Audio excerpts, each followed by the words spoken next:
Bronny James looking much more like an NBA player this season than he did last year, but I still don't think he's an NBA player.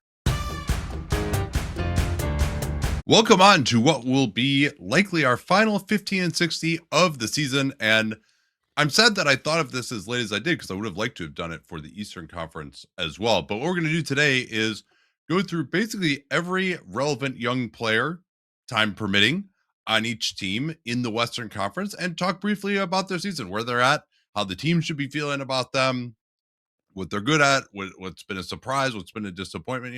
Talk for a couple minutes or so about each of these relevant players on teams in the Western Conference. If you're watching on YouTube, we would love a like and subscribe.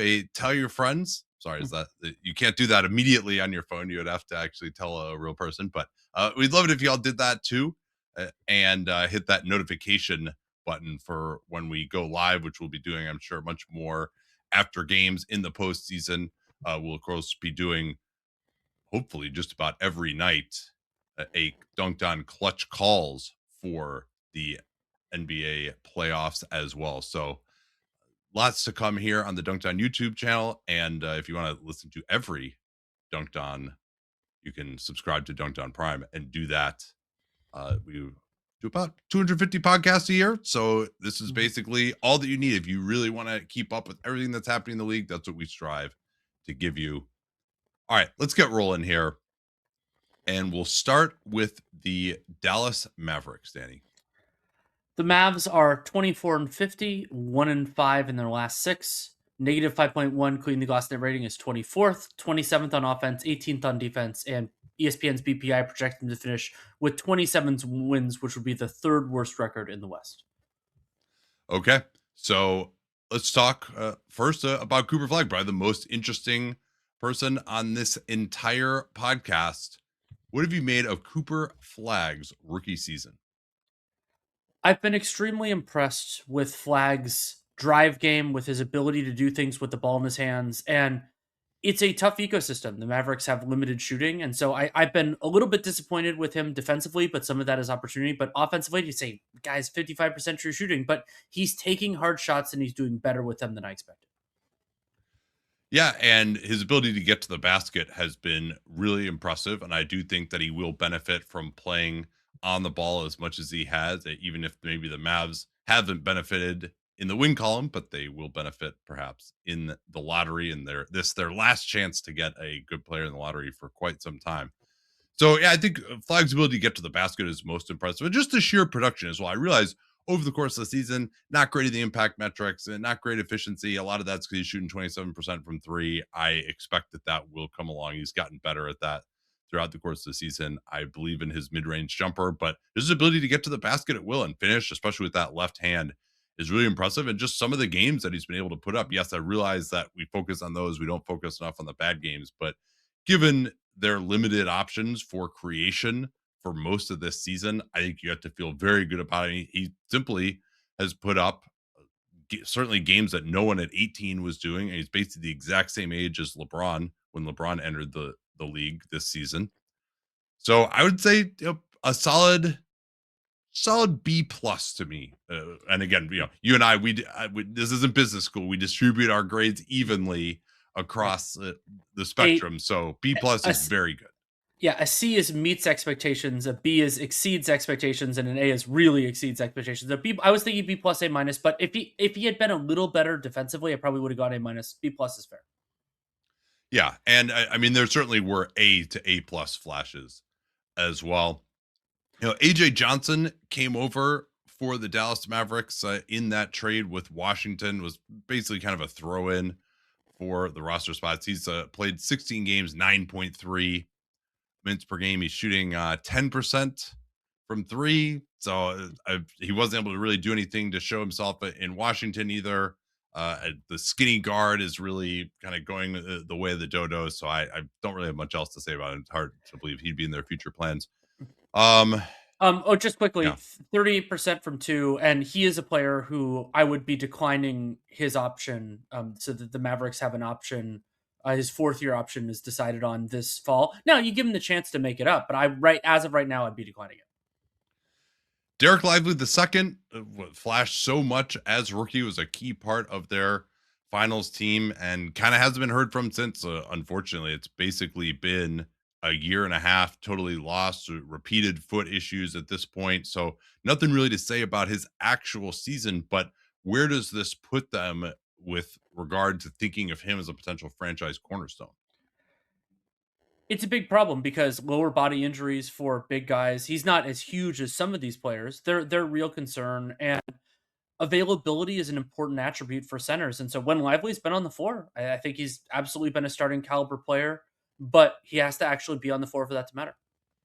No, I think so. And this is going to be one of those things where the Mavs, they at least got their finances in order with the Davis deal. So I think they can afford to maybe take a swing on Lively, give him an extension, give him something that's maybe, partially non guaranteed, but pays him pretty close to starter money that he would probably have to take. And hey, if that contract works out for you, then you have a starter at a very good price. And, but are they going to? And they also have Daniel Gafford, who's there still as well. So I think if the Mavs can get their deal on him, where they're protected somewhat, but also give him some guaranteed money, I do think there could be a deal to be made there for him in the extension negotiations. Um, Moussa Cisse is someone that you've really liked a lot, Danny. Unless you had anything else on Lively. no, I don't. Cisse is one of my guys relative to expectations. About saying he's like a definite starter, but contests a lot of shots around the basket. Does a good like 56% field goal on the ones he contests, and I'm a lot higher on the players who can be defenders, and then you can maybe work on their offense, lower usage. You'll get this on some of the other West guys. So I would, if I had him on my team, I would plan on him being my backup center, and that's pretty high praise for a guy with that came into the league, which is little fanfare as Cisse did. Yeah, he's kind of reminiscent a little bit of a Dembona, maybe not quite as big and strong as him, but plays really hard and can protect the rim a lot. He's very interested in challenging shots, running the floor, hitting the offensive glass. Not the greatest hands, can't really do much on the offensive end, but there's something to work with there. I think keeping him around as a third center, you could certainly do worse. And then, Um, One yeah, quick thing to flag: Cisse horrendous free throw shooter. So he was mm. 44% in college, and then this year is at 44%. That's a big concern of mine. And then Max Christie, been around for a while, but this is actually only his fourth season, and he's shooting the ball well. He's definitely established himself on the three part the last 2 years of the 3-and-D player. I still think he's a little bit too small, not quite athletic enough, not quite strong enough to be your number one defender on the perimeter, but he also shoots it a little bit better than maybe your typical 3-and-D guy. He's not quite a shooting guard level of shooter because he's not really shooting on the move yet. But it's definitely a value contract now. He only has 1 year left on it at this point Mhm. before he has a player option. But I think you could feel okay with him as one of your starters on the wing going into next year. I had him as a probable starter, number 30 in small forward rankings. So that's where I see him right now. Briefly, we passed over him. Ryan Nembhard, I did a breakdown for those interested. Recent 1560. I see him as a third point guard as of now. Yeah, I think that seems about right to me too. His lack of playmaking defensively, although he will play hard, he doesn't have quite the size that his brother does. Struggles to do stuff inside the arc too, but someone who can pass it, attack off the dribble, and at least hit a floater or two, and passable shooters. So yeah, I think third point guard is probably where you want to be. Maybe if you say he and Brandon Williams, you can kind of cobble together a backup point guard position between those two guys. I mean, that's going to be very important for Dallas. They went for a backup point guard who they thought would start for them and instead didn't play for them in D'Angelo Russell. And so Kyrie coming back next year, they're going to hopefully have him on the 30-minute per game, no back-to-back plan. So the backup point guard will be an important position for them next year. Denver is playing as we speak right now against Golden State, 47-28, 6-1 in their last seven. And for Denver, as soon as it seems like the sky's falling for this group, they turn it around. Although they definitely have had to scrape by in a few, like that game against the Jazz when they just were absolutely terrible. They in the first 42 minutes of the game they gave up 23 assists at the rim in that one, and their transition defense has been horrible. Like they can't guard anyone, but their offense is so good it doesn't matter. Nine ninth in net rating plus 4.1. They're first on offense, 121.9, 21st on defense, and BPI likes him for the 4 seed at 51 wins. And we have a slew of young players to go through here. I think by far the most important of those, which definitely Ten Wallace wouldn't have thought was the most important of their young players, was Peyton Watson this year. I really like Peyton Watson. Think that he can defend his position very well, can complement potentially a more offense first center, and then he showed a lot of growth as an offensive player this year with and without Jokic on the floor. And so I think of Watson as a starter on a team that's trying, and hopefully other teams do in restricted free agency because Watson deserves that. And so that is the mistake that you were referencing, is because they chose to pay Christian Braun instead. I had Watson, maybe it's a little over my seas, but I had him 16th in our point guard rank or power forward rankings. Not point guard. Yeah, that might be a little high. I'm not sure that he's going to shoot 46% on uncontested threes going forward. He's been absolutely molten from the corners, 41.5% on threes overall, but I still don't know if I trust him above the break. And then, the self-created stuff has been interesting. He did more of that, of course, when Aaron Gordon was out, but that he has not been efficient on those plays. 43% field goal. That's, like 15th percentile. It's the team created stuff, including his 3-pointer where he's really been good. But then he also gives you a lot defensively as well. I think he really can guard 1 through 3. 4, he might be overwhelmed a little bit physically, but then he also can play off the ball and give you some help defense. So certainly someone who could, and maybe if he continues to improve his skill level, you'll think of him more as a small forward. But I mean, they have to retain him. I think. I mean, we'll see what happens in the playoffs, but I think he will be, or should be at least, their closer, if not starter, over Christian Braun, because they just need all the length and athleticism they can get. Let's turn to Braun, and it was a miserable first half or so of the season. Comes back from the ankle sprain, then has to be shut down again. But then once he came back, he looked like largely the same player. Unfortunately, the same player has been someone who just can't shoot the ball. I think that he'll do better than the 31% he shot on threes, but it's the volume. That's a big problem for Christian Braun. Yeah. 3 for 36. And the other concern that I have with Braun is, and maybe some of this was the injury, he hasn't looked to have as much oomph on defense as he did before. You and I were always a little bit lower on Christian Braun's defense than others were, but it hasn't shown even that same stuff. But I'm willing to acknowledge he's 24, that's probably injuries rather than aging. And he does shoot 63% on twos. Great finisher, great transition player. The Nuggets have one of the best transition offenses ever this season. So he does add a lot as a finisher, but it just in the playoffs. So if you could put your center on him or just not guard him at all in the half court, it really can be somewhat of a problem, which is probably why I would favor Watson. And I think Watson also just gives you more size defensively. Yeah, I think Braun is more kind of like an okay defender at shooting guard, and to be as bad of a shooter as he is at that position, you gotta be more of an impact defender. You probably need to be like a Chris Dunn type to really be a starter. That's Peyton Watson's a big success story. Spencer Jones is always a guy that you're a big fan of, Danny. I love him defensively, has good size, plays hard, but he needs to be at least somewhat competent in offense to be viable. And another player who the percentage from three will belie a little bit about what he actually is, 40%, but he's 3.7 per 36. It looks weird. It takes a long time to get off. But I think that Spencer Jones, the idea is that for power forwards, which is what I think he is defensively, defense is more important than offense. So I'd say he's a rotation player with starter upside. I'm really happy that he didn't do he didn't convert with extra years on his contract, because he is a player like Peyton Watson that I would be potentially pursuing as a restricted free agent. Yeah, we'll see. That deal could already be done potentially for his next deal. But we'll see how he plays in the playoffs, whether he can hit some corner threes. He at least has a little bit of ability to sneak along the baseline and get some dunks and offensive rebounds. Mostly he's going to set some flare screens, though, and call him Flare Screen Jones for a reason. But yeah, he's an active help defender. He's strong. Certainly someone that I think should be in a rotation. It just has to be the right rotation with the right pieces around him. Julian Strawther. Yeah. Sorry, did you have anything else on him? Yeah. No, I was going to go Julian Strawther. So he was somebody who intrigued me back when he was at Gonzaga. I saw him in person. And good news for Strawther is that I do feel more confident in his jumper this year, 36% on 6 per 36, and that's about what he did last year. But the problem that I have with Strawther is with his defense, and I don't think his on-ball game is good enough. It's just I wonder where he fits in on a competitive team. And so a player that I like, but maybe he's a fifth guard, the last guy like on your roster, but not really heavily leaned on your rotation. Does that seem too harsh or about right? Would you call him like a fifth guard? Yeah.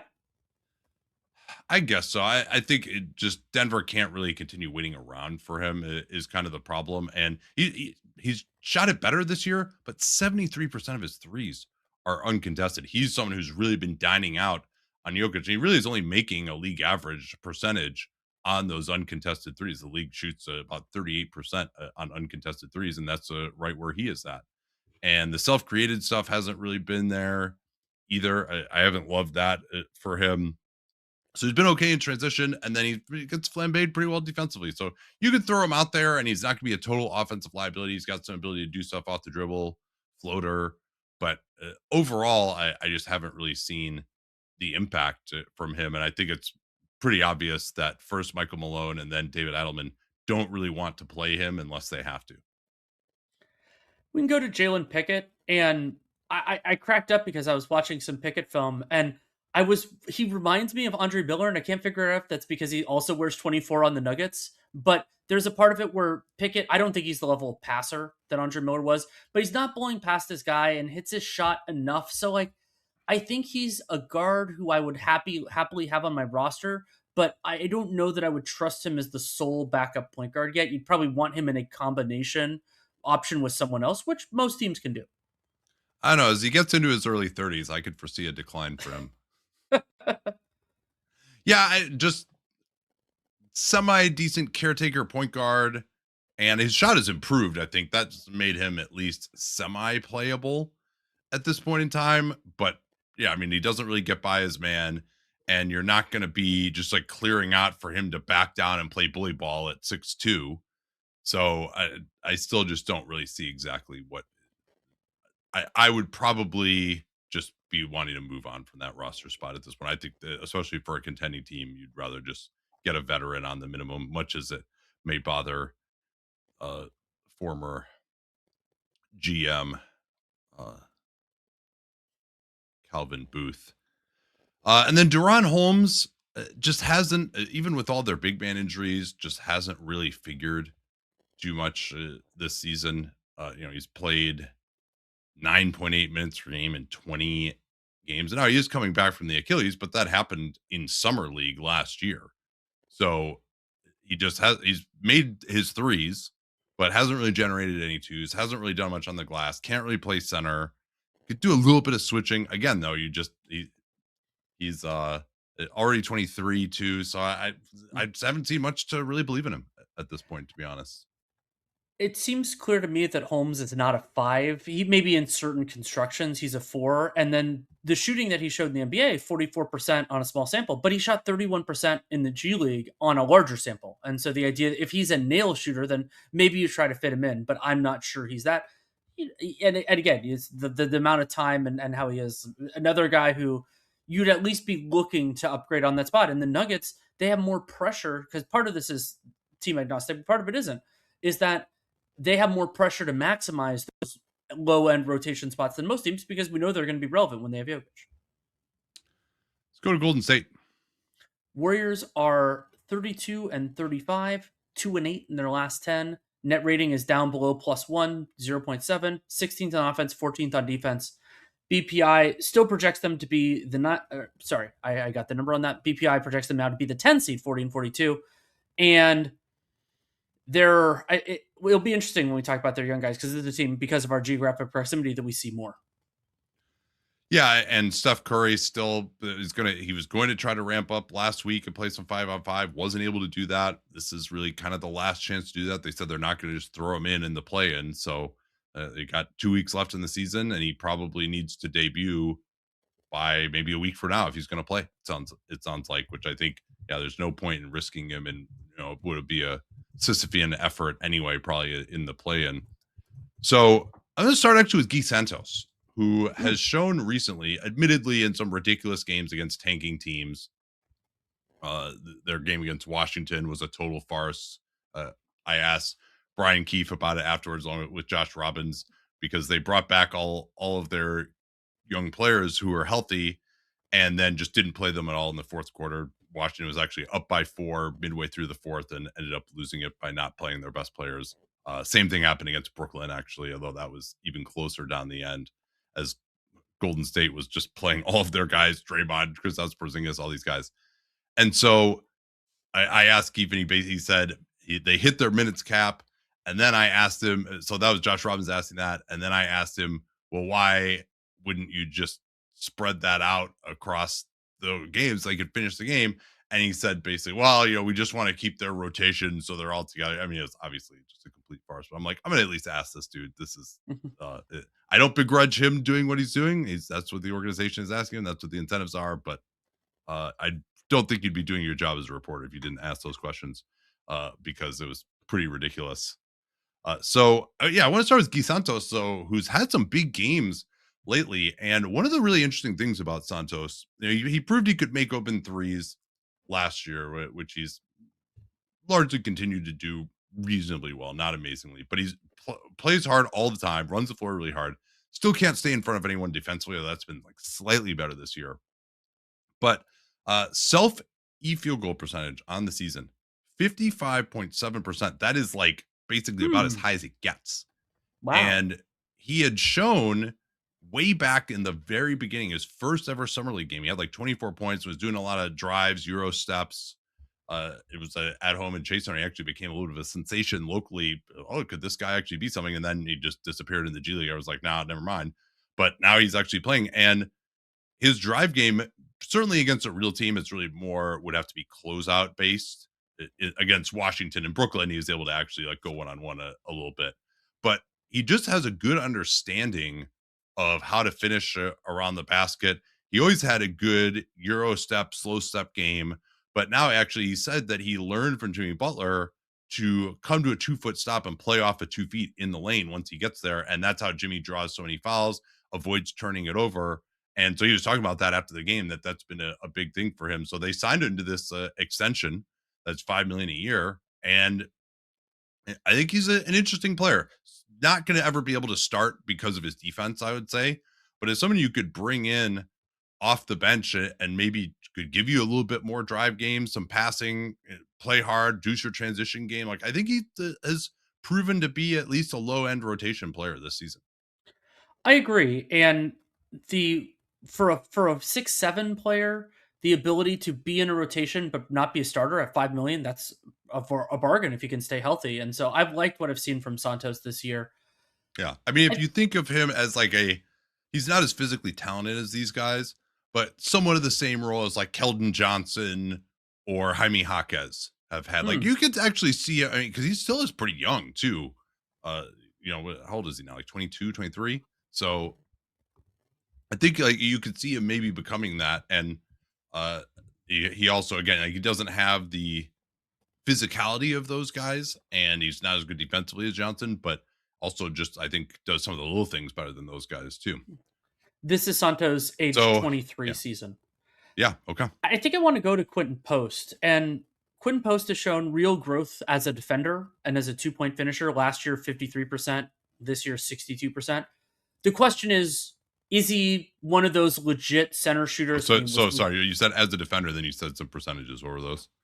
He went from 53% on twos to 62% on twos this year, which is real growth. I think so. Everything but the shooting has been real steps forward for Quinten Post. And to me, the differentiator of whether he's a starter or rotation player and all that is going to be, is he this ridiculous shooter? 41% on 9.5 per 36 last year, much more pedestrian this year. And so the attempt rate's just as high, just hasn't been going in. And so I like Quinten Post, and also he's already 25. So where things go, but definitely a rotation player. And then if he can hit it like he did his rookie year from 3, then maybe a starter, but he still has some flaws, but he's better than he was. Yeah. And I thought specifically defensively, he hasn't looked as overwhelmed. Last year, playing in any kind of a drop coverage, whoever the guard was would just go right past him and score a layup. And he also looked really overmatched as a post defender. I think he's really improved this year, gotten better at subtly jumping into guys, but not quite going A to B on his contest, using his chest more, keeping his arms high. He's been better on the boards too. You mentioned the 2-point finishing. So yeah, he's made strides in every area you could have hoped for, but unfortunately the shooting hasn't looked quite as real. And he wasn't shooting at this level in college, so you did wonder a little bit if that was real. But so he still is out there to shoot the ball a lot. He's got a little bit of a take a dribble and shoot a floater or make a pass game. Still don't know how much he's going to do that. So he probably is still too under athletic defensively to be a starter. But as someone who could be a change of pace coming in off the bench, just enable Draymond Green to play more a little bit too. Like, he definitely has a place. He also struggled to stay healthy. A lot of foot issue. He actually had to leave today's game with a foot issue as well. Moses Moody, I mean, obviously just pretty miserable. We were quite high in him in our shooting guard rankings. He never has really been able to play shooting guard because the Warriors have always been low on more threes and fours. He's played a lot of four really for Golden State. So he's shown some ability to guard certain types of players over the years that are better than you think, but other guys, quicker guys, I think really kind of give him trouble. If you can be physical with them, it's a little bit better.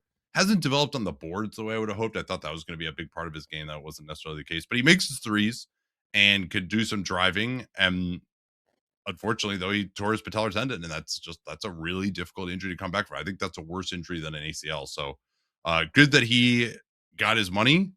Could also potentially be matching salary trade fodder for them in what's going to be a crazy offseason now. But expecting he's not going to come back until January, and with that injury, probably won't really contribute much next year. So, I mean, I think you're probably better off just seeing if you can move him, a team that maybe wants to rehabilitate him a little bit, and you just use that space under the mid level to try to get someone who can help you more next year. But yeah, I mean, with him and Butler both, that's just a lot of difficult salary there. So sorry, I rambled a bit too long. I used all of our time on Moody. But do you have anything else on him? No, that's funny. All right, I'll leave it to you to go to Brandin Podziemski. Podziemski is, I think we're kind of settling it. We've talked about him in the non-aesthetic. Like he can hit open shots reasonably well. I don't like him when he has to make anything other than a quick, easy decision. But he tries hard on defense. To me, he's a classic rotation shooting guard who shouldn't start. And there have been people who've been a lot higher on him than that. But that's where I'm settling in on him. Yeah, the analytics absolutely loved him after his rookie year. He was so amazing in plus minus, and you thought that made some sense because he does a lot of stuff that doesn't show up on the stat sheet, particularly defensively. And one thing that does show up on the stat sheet is his rebounding, which is really important. And he's just very very active as a help defender, but he just doesn't really have the length to close out. Can't really create separation.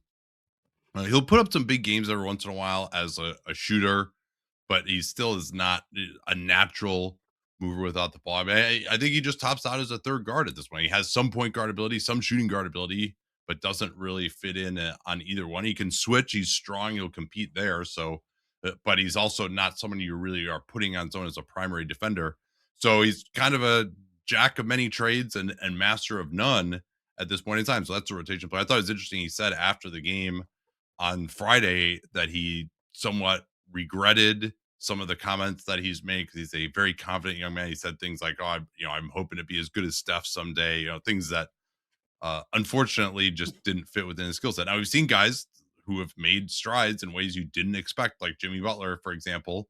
But yeah, I mean, Podziemski just doesn't have the physical talent, I think, to be uh, the sort of player that he maybe hoped he would be at one point. And so he's just to get paid, he's gonna have to lean into being what he is, and we'll see what happens. All right, I think he's coming to that realization of what he's gonna have to be as a player now, but certainly not someone I love watching. Certainly on the offensive end, but also it's not his fault that in so many different lineups he's just been asked to do way too much dribble creation. Last warrior to discuss is Will Richard, and drafted at 56. I think he's probably a low end rotation player, but a rotation player, competes defensively. Steal rate's a little bit below 3%. But the question is, can he shoot? Because he had this really hot stretch at the beginning there. Like, oh man, if he could shoot, high 30s, low 40s, then you have something really cooking with him. I don't trust that. Didn't really do that from what I saw from him at the lower levels at that kind of a level. So, rotation player at 56, happy with it, but I think that's going to be where he ends up. Yeah, he's fallen off in the low 30s from three, and he's tried to be a little more aggressive taking them at time, but his 3-point shot quality is very high for a guard, Mhm. 37.5%. So a lot of these are uncontested. In fact, 75% of his threes are uncontested. And so you would hope that he's would shoot a little bit better percentage on those. And he's again doesn't have elite size. Like he's got some strength defensively, but maybe again not elite quickness either. So yeah, if you he used to be your backup shooting guard, yeah, maybe you're okay. You don't really trust him to shoot above the break. He's not really a great driver or anything. So I mean, really, you want him more as potentially your third shooting guard. The Warriors have a lot of those.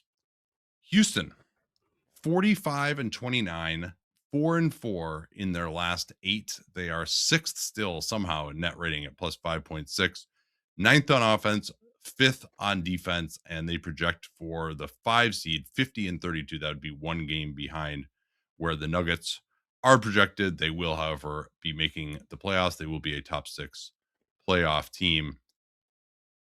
Well, so this is interesting. I mean, they have 5 guys on this list, all of whom are very ballyhooed. Amen Thompson, Jabari Smith, Reed Sheppard, Alperen Sengun, Tari Eason. Which of those guys do you think has had the most interesting season to talk about? I think the one that I want to start with is Amen Thompson because the injury to Fred VanVleet created an opportunity to say, okay, if Amen can do things with the ball in his hands, the Rockets need it more than we expected, even with the addition of Kevin Durant. And I still love him on defense, but the lack of offensive growth is really disappointing. 56% on twos with his non shooting is a problem. And it's more than the percentage, it's that Amen does not apply his athleticism towards drives and finishing. So that puts more pressure on the shot that isn't there. And now, with it have been this long, I have more concerns about what he will be on that end for a team that is very, very good. Yeah, and the shooting, of course, hasn't developed just like his brother. I think you're just going to have to say that that is just never going to happen at this point in time, and that has to be priced in. You know, kind of similar to Ben Simmons, a lot of the same strengths and weaknesses. Although I think Amen is basically the exact opposite in terms of basketball character from Ben Simmons, just with the way that he plays incredibly hard.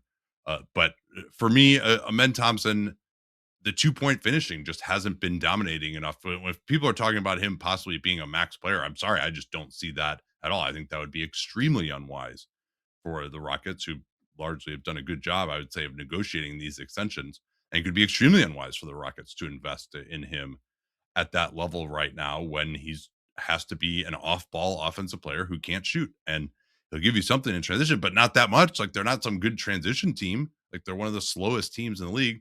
His offensive rebounding does help, but that's if he's going to play the 4 on offense. So it gets a little bit more difficult to play him with some of their 2 big lineups that they love.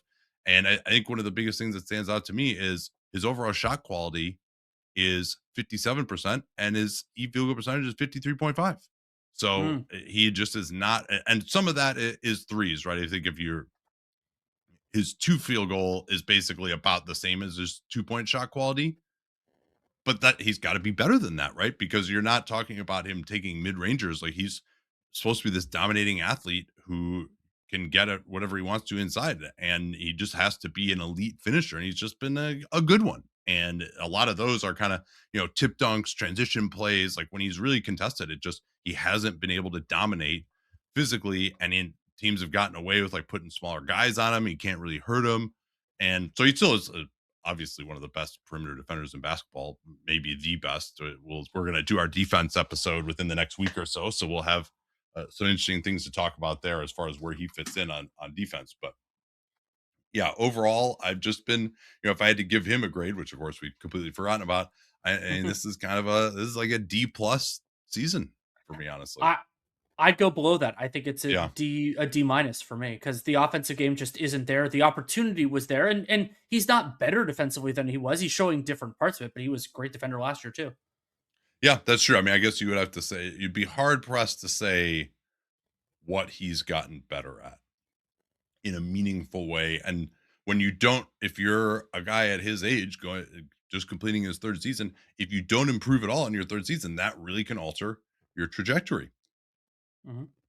Jabari Smith has just been slightly underwhelming in every area to me. I would say, I think he's just hasn't quite shot it as well. as you would have liked. And, he's at 36% on threes. Like, could that be 38%? Like, most of them are pretty open. He's maybe just a little bit worse as a switch defender and communicator. I would have liked it as well. Certainly the off the dribble stuff hasn't developed really at all. So, I guess he is at 47% on long twos, and he takes a few of those, but he's so miserable like getting into those shots, and he's never going to pass. He'll turn it over a lot that you still don't really want him taking that shot at all. So, I still think his contract is fine, but another guy is just sort of, like this has been a D plus probably development season for him. Just hasn't really flashed anything new, and the stuff you were hoping he would just continue to evolve at is just kind of stayed the same. Yeah, and Jabari Smith, 57% true shooting because he takes more twos than threes and isn't great at twos. And so Yeah. it's a challenge. I still Like like I him. wanted him to sort of like, can we see him, maybe develop the ability to shoot coming off screens for threes or something like that? Like that's, or just even to like drive a closeout a little bit better and dunk on people. Like we just haven't seen any of that really. And again, this Houston ecosystem has not been a great one. I've talked with Reed Sheppard about how it's kind of the worst of all worlds for him, where he doesn't get the ball, but there also isn't really much spacing, and Jabari falls into that too. Not that he should have the ball necessarily. Let's talk about Reed actually then. It's been very good that Reed Shepherd's shooting has bounced back. I mean, we hoped that he was going to be great, and then had this weird rookie year. 39% on 9.5 per 36. That is very active. Below 50% on twos, but you would expect that. And so with Sheppard, there's a lot to be positive about, but we've seen some of his limitations defensively, and Ime has bounced him around the rotation. And then his shooting has been good, but what was so tantalizing about him as a prospect was the ability that he could do more on ball and do more of that stuff. And we get a few signs of it, but not as many as I hoped for a second year. Yeah, it's important to remember where he was, even after Summer League, honestly, where he Mm-hmm. was up and down in Summer League. There have always been flashes. His first Summer League was awesome. So you might say if you just told me he had this season in his second year after his first year Summer League, I'd be like, yeah, it's pretty much about what I was expecting from him after year two. But considering where he was after year one and just hadn't really played much, he had like a couple of big games when guys were out that showed what he could do, including and then he had another ridiculous game in the G League. So there's a little bit of proof of concept there, but I think he's been just to prove that he could be a good shooter. Like I didn't know that he was going to be a really good shooter. Like I think he could be on track to being one of the best shooters in the NBA now, and that's job one. And he's flashed some as a 2-point jump shooter, but only 42% on those. I could still be better. Doesn't really have a great layup package as a contested finisher inside 10 feet, only 48%, and can get a little bit out of control sometimes too. But I'm hopeful that he can continue to evolve now being in the starting lineup, replacing Tari Eason, who we'll talk about momentarily here. So I would still give Reed Sheppard an A minus just because you have to remember that he did absolutely nothing last year.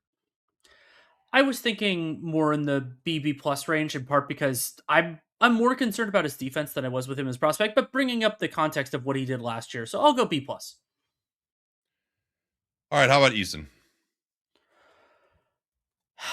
It's a matter of trust. I mean, he had this ridiculous 3-point percentage early in the year, falling back to 36% on 6 per 36, but that's still pretty good for a player this type. I still like Eason defensively, but his physical limitations, and then he's just so spacey sometimes with the ball in his hands. And so Eason, why I said it's a matter of trust, because part of the context with Tari Eason is just he's 24, he's going to be hitting restricted free agencies. What kind of contract would you give him? And I wouldn't just lock in starter money for him for 4 or 5 years, even though that would cover his age 25 to 29 or 30 seasons. But he's still somebody that teams need players like this in the rotation. Everyone does. The Rockets would miss him badly if he was completely gone. So I would reluctantly kind of go in on him. What does go in on him mean?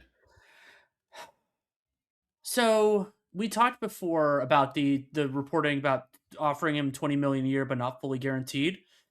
I wouldn't say that this year has necessarily exceeded my expectations, especially with the availability stuff, but I think I'd still be somewhere in that ballpark even after everything. Just because forward sized guys who can compete defensively just aren't that common to get. Oh yeah, I disagree with you. I think he really. I mean, I thought he was one of the most overrated players in basketball to begin with. Another Hmm. analytics darling, which I usually am very on board with, but I just felt like I didn't trust his jump shot, and I thought his offense was just. He's just a guy who's going to make a lot of plays defensively, but I didn't think he was a great one-on-one stopper, particularly trying to switch on to larger players, and just like kind of an undisciplined player. I didn't think he fit in that well to a system. But then what's really collapsed is his athleticism and his playmaking. Remember the Terror Twins? Has anyone said the word Terror Twins once this whole season? No, because he hasn't been at that level defensively. Amen has certainly held up his part of the bargain. And yeah, he was hitting 50% on threes early in the season, but his 2-point shooting was like well below 50. Like, how is his 2-point shooting below 50%? I have no idea. On team created stuff, he's basically in the bottom quartile at this point. That includes anything at the rim off of assists or 3-point shots. Tari Eason, how on earth is he shooting 43.9% on twos right now?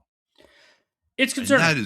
that is and so Yeah. what it's shown to me is that the athleticism that he once had seems to have really waned, and maybe that'll improve some. Maybe he's just been dealing with nagging stuff. He's been out of the lineup, but also he's had all these injuries before, so I don't think he can play starter minutes. So That's true. I would be loath to invest in him. I would be on the lines of like, something maybe like 3 years, 15 million a year or something like that would Right. be the most I would want to do. I would go more, and you brought up the 2-point shooting. When a guy was 56% last year, 50% for his career, and he's 24 and the drop Yeah. off, I'm gonna like with Jared McCain, I'm gonna assume that it's injuries, not that they just all of a sudden suck at that Yeah. stuff. Yeah, I mean, because really, he just doesn't seem like he could move or get off the ground at the same level this year. Mhm. Again, another guy who used to be awesome in transition, and like he's done nothing in transition this year. Alperen Sengun, what do you make of his season? Oh boy. Second straight year, well under the positional average for his own individual efficiency, 56% after 55% last year. And he's passing, so that understates what he does offensively. I'm not trying to denigrate that, but I want to throw two other numbers out there. I've talked before about how Ime Udoka is scheming around Alperen Sengun, but he's better at that defensively than the other offense-centric guys.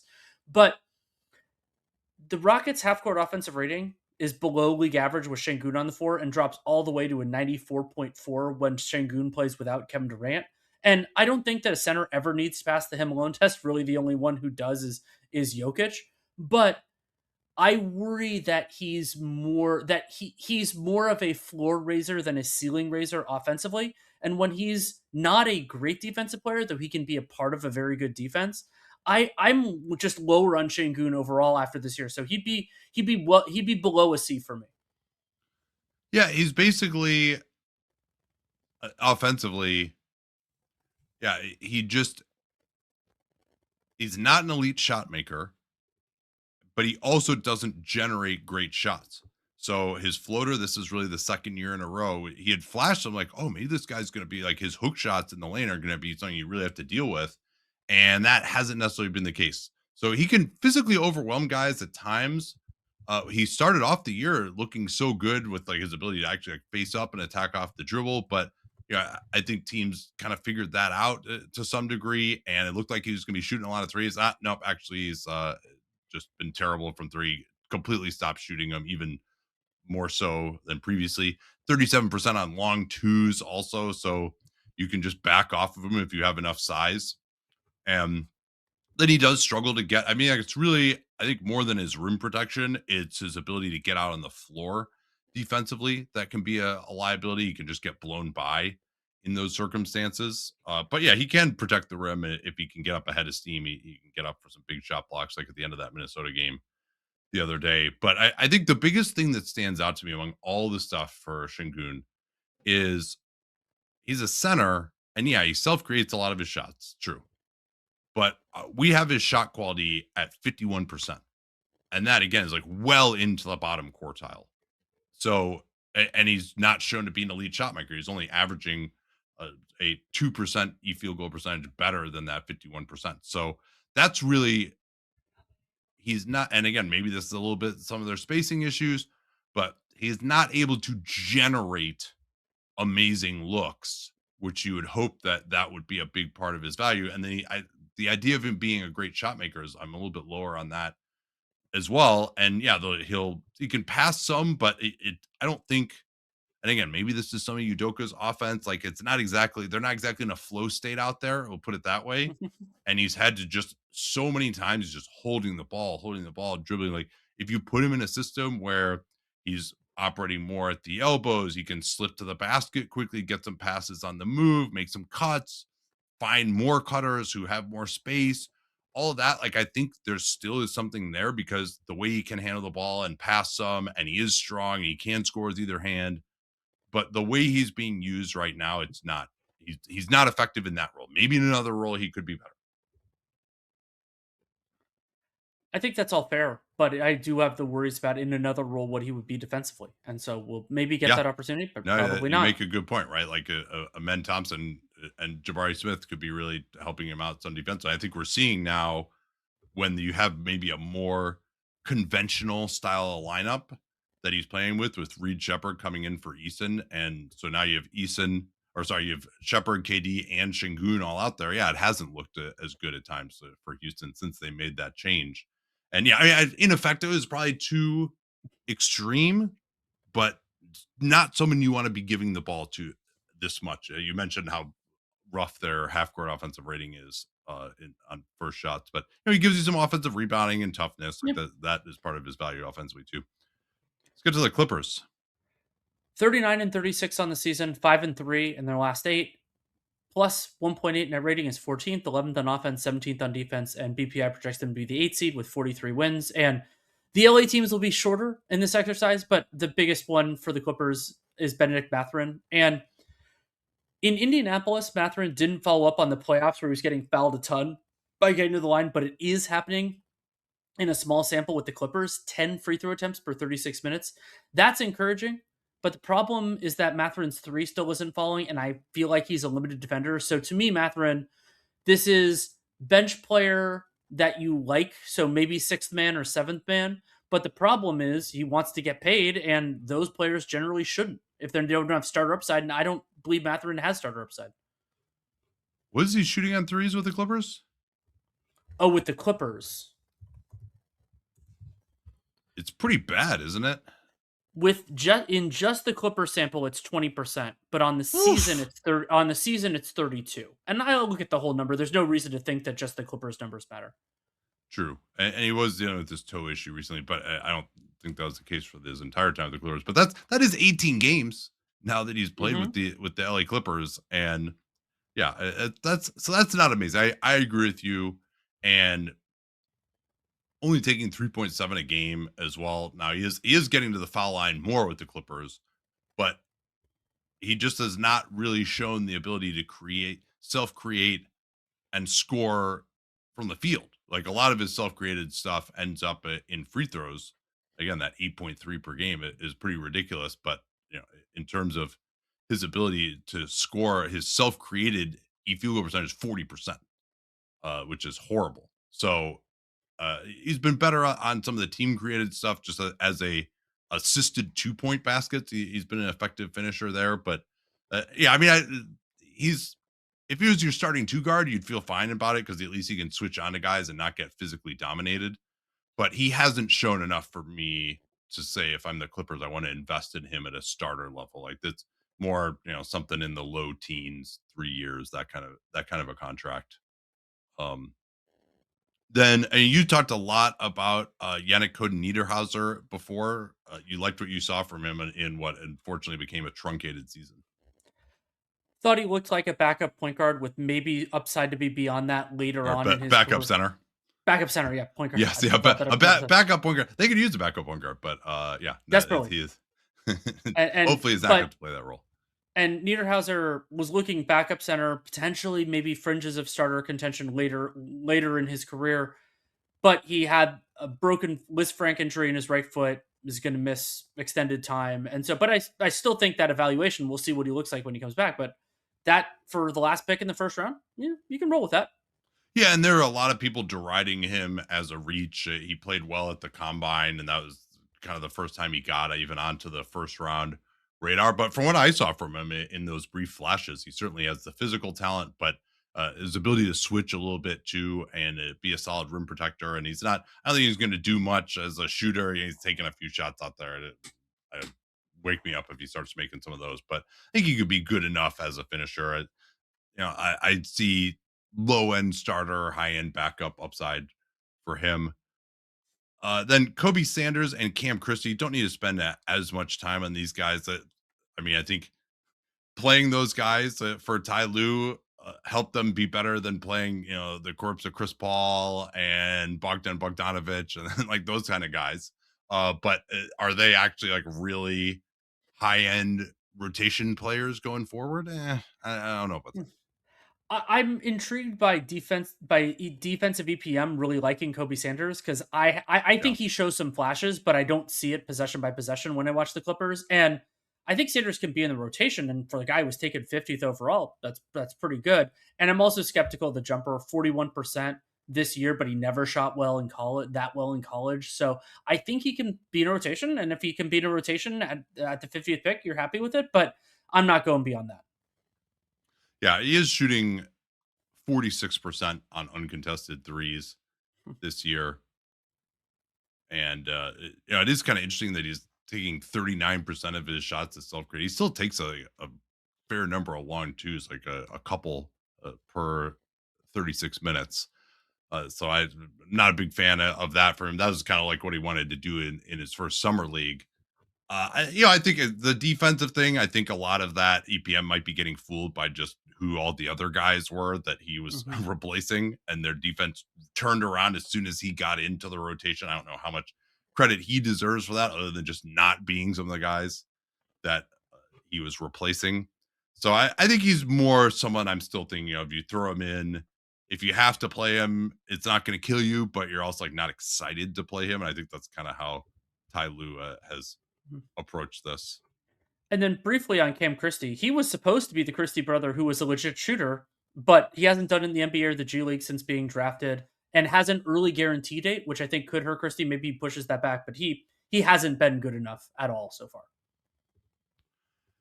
Yeah, I guess so. I mean, he's had like a few moments, but you're hard pressed to say what is his raison d'etre at this point. The LA Lakers. Did we do the Clippers stats? I don't think Yes, we I did did it. them. We did? Okay. I did. Lakers are 48 and 26. They too are 6-1. I think the top four seeds in the West are something like 35 and 5 over their last 40 games. That's welcome to silly season, everyone. But the Lakers have had some legit wins, as we talked about. They are now quite far into the black in terms of net rating. They're underwater for most of the season, plus 2.2, still only 13th in the league. 8th on offense, 20th on defense, and BPI likes them for the 3 seed, 53 and 29. That'd be 2 projected ahead of the Nuggets. Not too many guys to talk about here. I think the headliner would have to be Dalton Connect, who is the steal of the draft in 2024. Just really has not developed it in any way. And JJ Redick's had pointed comments about his inability to compete defensively, but also this is a group that is really needed shooters. It's quite telling, of course, that he wasn't really playing at all. And then they brought in a guy, Luke Kennard, who actually does make shots, which Connect has not really been able to do. So it seems like Connect's career is on life support. I'm guessing you're going to say they should decline his option. Yes. One other thing I'll mention is that I never get pleasure in a player's disappointment, but I had Dalton. I scouted full or partial 25 guys last in the 20 in his draft class in 24. I had Dalton Connect 24th of 25 guys, and so parts of this are not super surprising. Him only shooting 31% on threes, taking 7 for 36. That is a surprise, but the other stuff being bad is that kind of was part of what concerned me about Connect. And he showed some of this on ball stuff at Tennessee, but it didn't seem like it would translate. And unfortunately for him, that has been the case. I would decline his option. Bronny James looking much more like an NBA player this season than he did last year, but I still don't think he's an NBA player. And at this point, Like as of this moment or ever? as of this moment, and part of it, but he could be. You got to see him at that hoop summit that I missed. But he is. I would say he's not an NBA player now, but there's the possibility. I'm much more open to the idea that he could be eventually now than I was a year ago. He's really mostly been working on his point guard skills in the G League and has started to develop a little bit of a step back. And they've given the ball. His handle is much better than it was before. Now, again, where I always thought he was going to make his living was as kind of a Jordan Goodwin style of guard who also could shoot. And I do think still in the rare flashes we've seen from him, he doesn't jump off the page as far as how hard he's playing. And that's got to be the number one. Like he has to put him out there and, Chris Dunn, Jose Alvarado, like you need to notice him when he is on the floor defensively. And that's what I think has been missing. And while it's great that he's been able to improve his skill level, I don't foresee that he's going to be, move into being, even like a backup level of point guard or something. So it really is more of that kind of fifth guard, maybe fourth role that you would hope he'd embrace. And he's very athletic. He's got good length. Could be a big transition player as well. So I feel good in the sense I still think he's, I never thought it was ridiculous that he got drafted or anything like that. Like he has the athleticism to be an NBA player and certainly seems like a really high character guy, good guy to have around. Unless he annoys people with the attention he gets or whatever. But I don't see him as being, having the type of personality that's going to grate on people. So I just mixed feelings about him, but obviously he hasn't really figured he's played, 250 minutes or something like that this year. And speaking of 250 minutes, Adu Thero, who they drafted 36th out of Arkansas, unfortunately for him, it's been injuries. He's only played about 250 minutes combined with the NBA and the G League. So I haven't seen enough to really make a definitive declaration on him.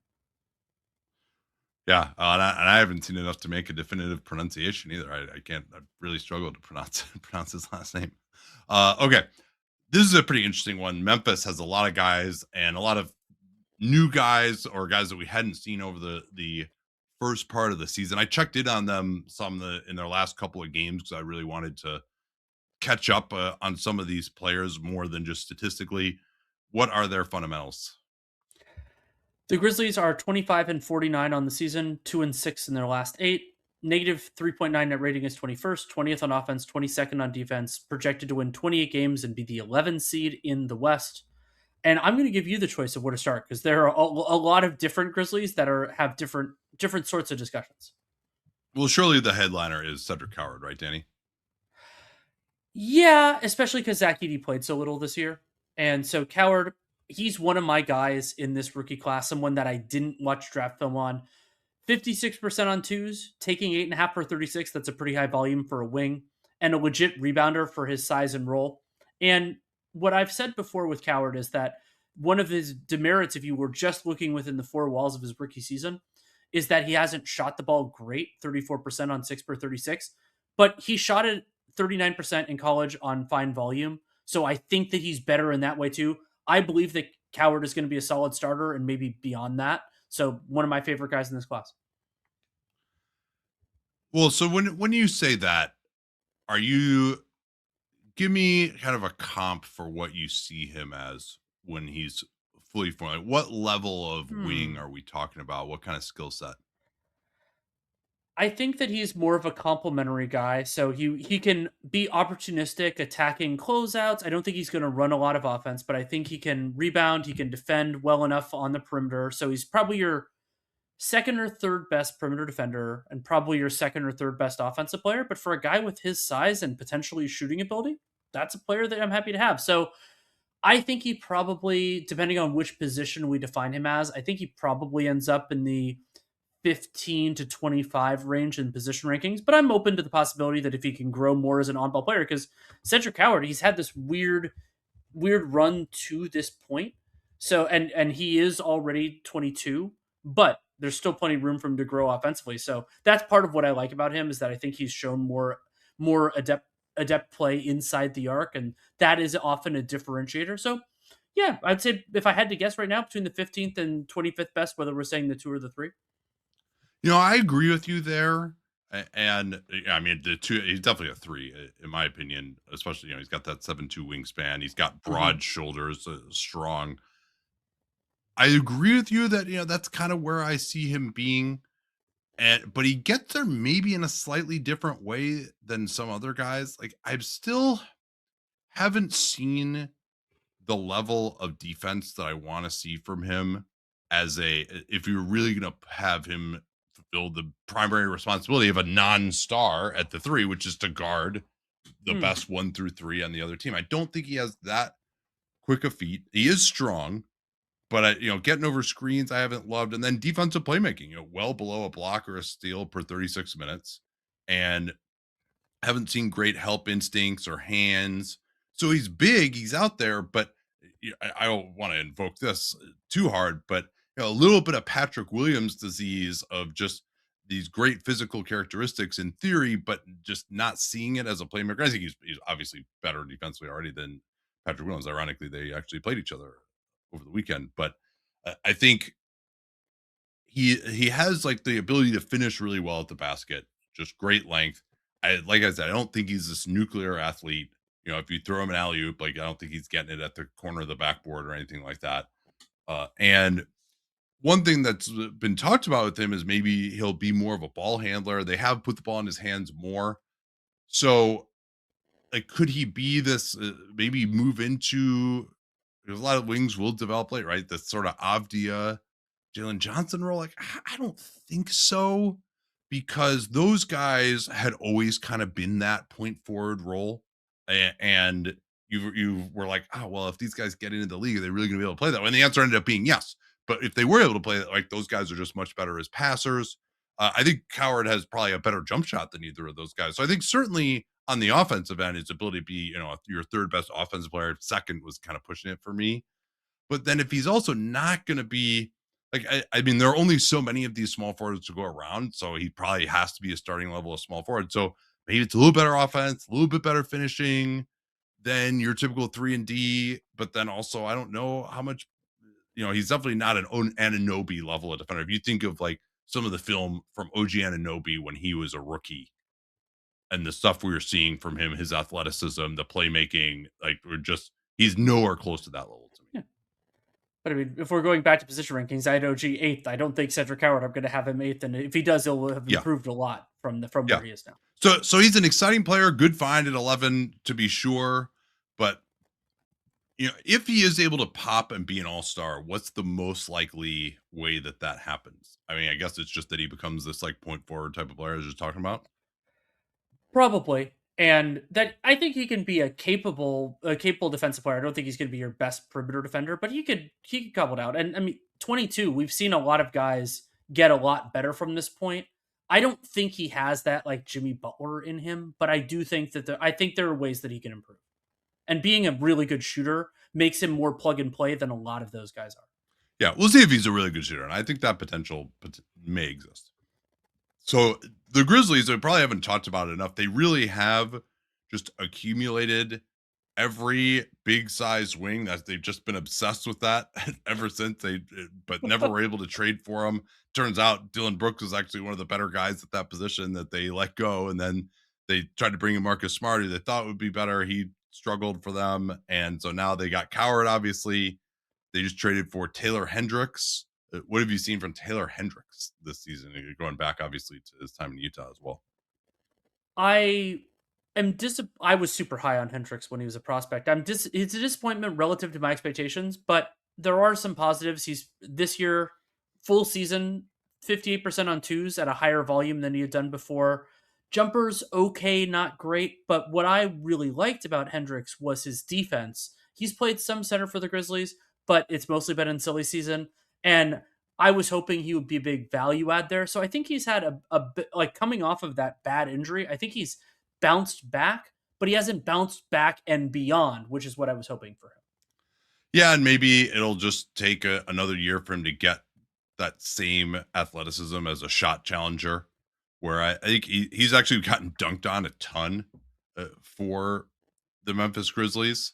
And that's maybe next year he's able to actually make more of those plays. Um, so right now for the Grizz, as with the Jazz, he's contesting almost exactly the same percentage of opponent shots around the rim, 22%, but allowing 68% opponent shooting. And he's been asked to play center a lot, like you said. A little bit unfair to him. But I just haven't seen, like, offensively, he's done some things, as you mentioned, as a shooter. But he's just got to get that same athleticism back. And then I think he could end up being, there still could be maybe a starter in his future, but this is after year 3. It's gonna be a long road for him to get there at this point. Like, he hasn't shown enough you can't say that he's popped at all in Memphis. GG Jackson has put up some big games. Well, he's on there. Like, the Grizz, they dunk on a lot of people with these athletes, and they get dunked on a lot because they don't have any centers. But at least these guys are trying to jump and challenge it. And Jackson, still, his physical characteristics, getting to the basket, some of the angles that he can dunk from, just a pure shooter as well. At times, like, has some dribbling ability. So you certainly understand why he was tantalizing. He's been playing a little bit more for them. But as I watched this Bulls game, I was reminded again of just how spacey he is defensively. And just, you remember, they brought him in last year and basically their season fell off a cliff the moment that he started playing. It wasn't all his fault, but they decided then they couldn't play him at coming back from the foot issue. But just things like, and clearly the Bulls game plan was, let's involve GG Jackson in either back cutting or back screening action. And he just got beaten like 4 or 5 times just in the first half on those kinds of plays, failing to communicate. So there's still, I think, again, the best I could foresee for him at this point is, instant offense off the bench. Hope he has it going, and if not, then you take him out again, because he just is still, like, he's a very young player when he came in, but he just is not. And I think, like, at some point he's going to become a pretty good scorer, but just the ability to give you anything else is what really gnaws at me. I have the word spacey in my description as well for him defensively, and you see that all the time in the film. Encouraging that Jackson, it's wild, 59% on twos at 9.6 per 36. That is an incredible 2-point attempt rate for a wing. But then we've talked about the latitude that the Grizzlies have given him, but you can't trust him. And one other curiosity with Gigi Jackson, was a rare rookie to be positive in defensive EPM, but then has been negative each of the 2 years after. And I think he's a negative defensive player. So only 21. There's the possibility that he gets back to it. And I don't want to spend an extended time on this, but he's another one of these players who you could decline a team option and make him restricted. If you thought there was more there than I do, I think there would be some merit to that approach, but I don't think I'd want to get in the long-term Gigi Jackson game at this point. Then Omax Prosper has definitely flashed as well. It's all been a weird situation for these guys, particularly defensively, because Jackson, Hendricks, like, they've all had to play basically power forward and center. But I think where you have to feel good about Prosper is that he's shown the ability to get to the basket and finish with his long strides. He's been making shots okay. He's been pretty efficient offensively. Still, as I watched him these last couple of games, didn't see a ton of impact on defense. Memphis not quite set up that way because they're just switching everything in these games, and they're making mistakes, and it's not a real team defensively. And then offensively, they're mostly playing 5 out, so it gives these guys more of a chance. So it's kind of a good setup on offense, maybe not the greatest setup on defense, but I think Prosper, certainly you would have to question the way he's played. The Dallas Mavericks decision to sign Dante Exum and release him. And they stretched him. Didn't they stretch him? So, yeah, that was let's just say there are plenty of guys who are on their roster this year who weren't going to contribute as much as even if they're trying to win as Omax Prosper. So I'm I've been, like, mildly encouraged by what he's able to do. Again, I think he's still, none of these guys we're talking about, except maybe Hendricks, has the ability to truly be that wing stopper. There's a little bit of kind of Torian Prince in Prosper's game as well. But he definitely has size and some ball skills and ability to get to the rim, and he's making shots okay. So certainly, I think, has flashed the ability of being a rotation potentially going forward. It's just, what is it going to look like on a real team? But you can't ask for him to do anything more than he's done in Memphis right now. Both the Grizzlies' college and pro scouts are unbelievably good at finding players who I think should definitely be in rotation, but probably shouldn't be a starter. And Omax Prosper is another one of those guys. I'm so happy for what he's been able to do this year. But you can run into a critical mass unless you can export them and get teams to pay premiums for him. It's just a challenge that they have to deal with. But I'm so happy for Prosper that he's been able to do it. Yeah, so a couple of stats quickly on him. Sure. 82.5% of his threes as a Grizzly have been uncontested, which is basically about as high as you're ever going to get as wing. But he's making 39% of those, so about what you would expect, given that pretty much all of them are wide open. He's not taking any long twos, and he is shooting 63% on twos, and 62% as a contested finisher is a very, very high number. So you have to feel good about his ability. Again, I've noted that they play more in transition. These are kind of silly games. They've got the floor space. So all right, discount that number a little bit, but again, he's got enough size, and especially now that it's kind of more about strides and size in some ways as a finisher than your pure athleticism. He fits in to that pretty well. Walter Clayton, he's just got to be an elite shot maker to like he's shown something as a passer, maybe more than would have been expected. He's a really high passing creation in part because they have no other point guards at times when he's out there.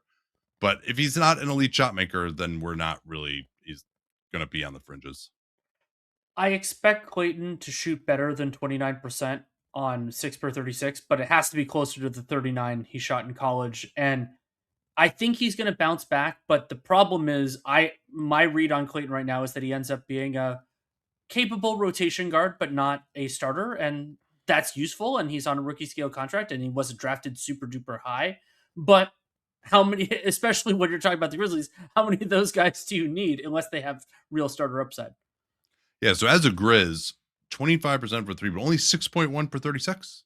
It's not a high enough number for him. And even with the Jazz, he wasn't creating that many threes. So that's where I think I would be most disappointed. And, we have seen some guys who are shooters, even, this is age 22 season. Just it takes shooters longer to kind of figure out how to get their shot off and adjust to the NBA line. He's taking plenty of deep ones in Florida as well. So maybe he could have a Reed Sheppard light kind of progression next season. Although at age 22, you hoped he could come in and be effective. I was very high on him. I think I liked him the most of any player drafted in the second half of the first round after Summer League, but that was contingent on him being a great shooter, and that has not been the case so far. And then defensively, he will make some plays as a help defender sometimes, but his arms are just too short, and he doesn't really get off the ground contesting really anywhere on the floor. So he really has to be your worst defender, which again is what makes it so incumbent upon him to make more shots. Then Cam Spencer somehow is only in his second season. It seems like he's been around forever, but Because totally fine. Yeah, he's 25, so in certain ways he has been, but just not in the NBA. Yeah, he and Pat can have a who seems like they're older for the amount of time they've been in the league contest. But he's just, you trust him to make shots. He's an awesome shooter. He'll at least give you some help defense as well. Probably can't start due to his athletic limitations, and it can't really be a primary pick and roll threat, but he can shoot the ball off the dribble some and moves well without the ball. He'll at least compete defensively.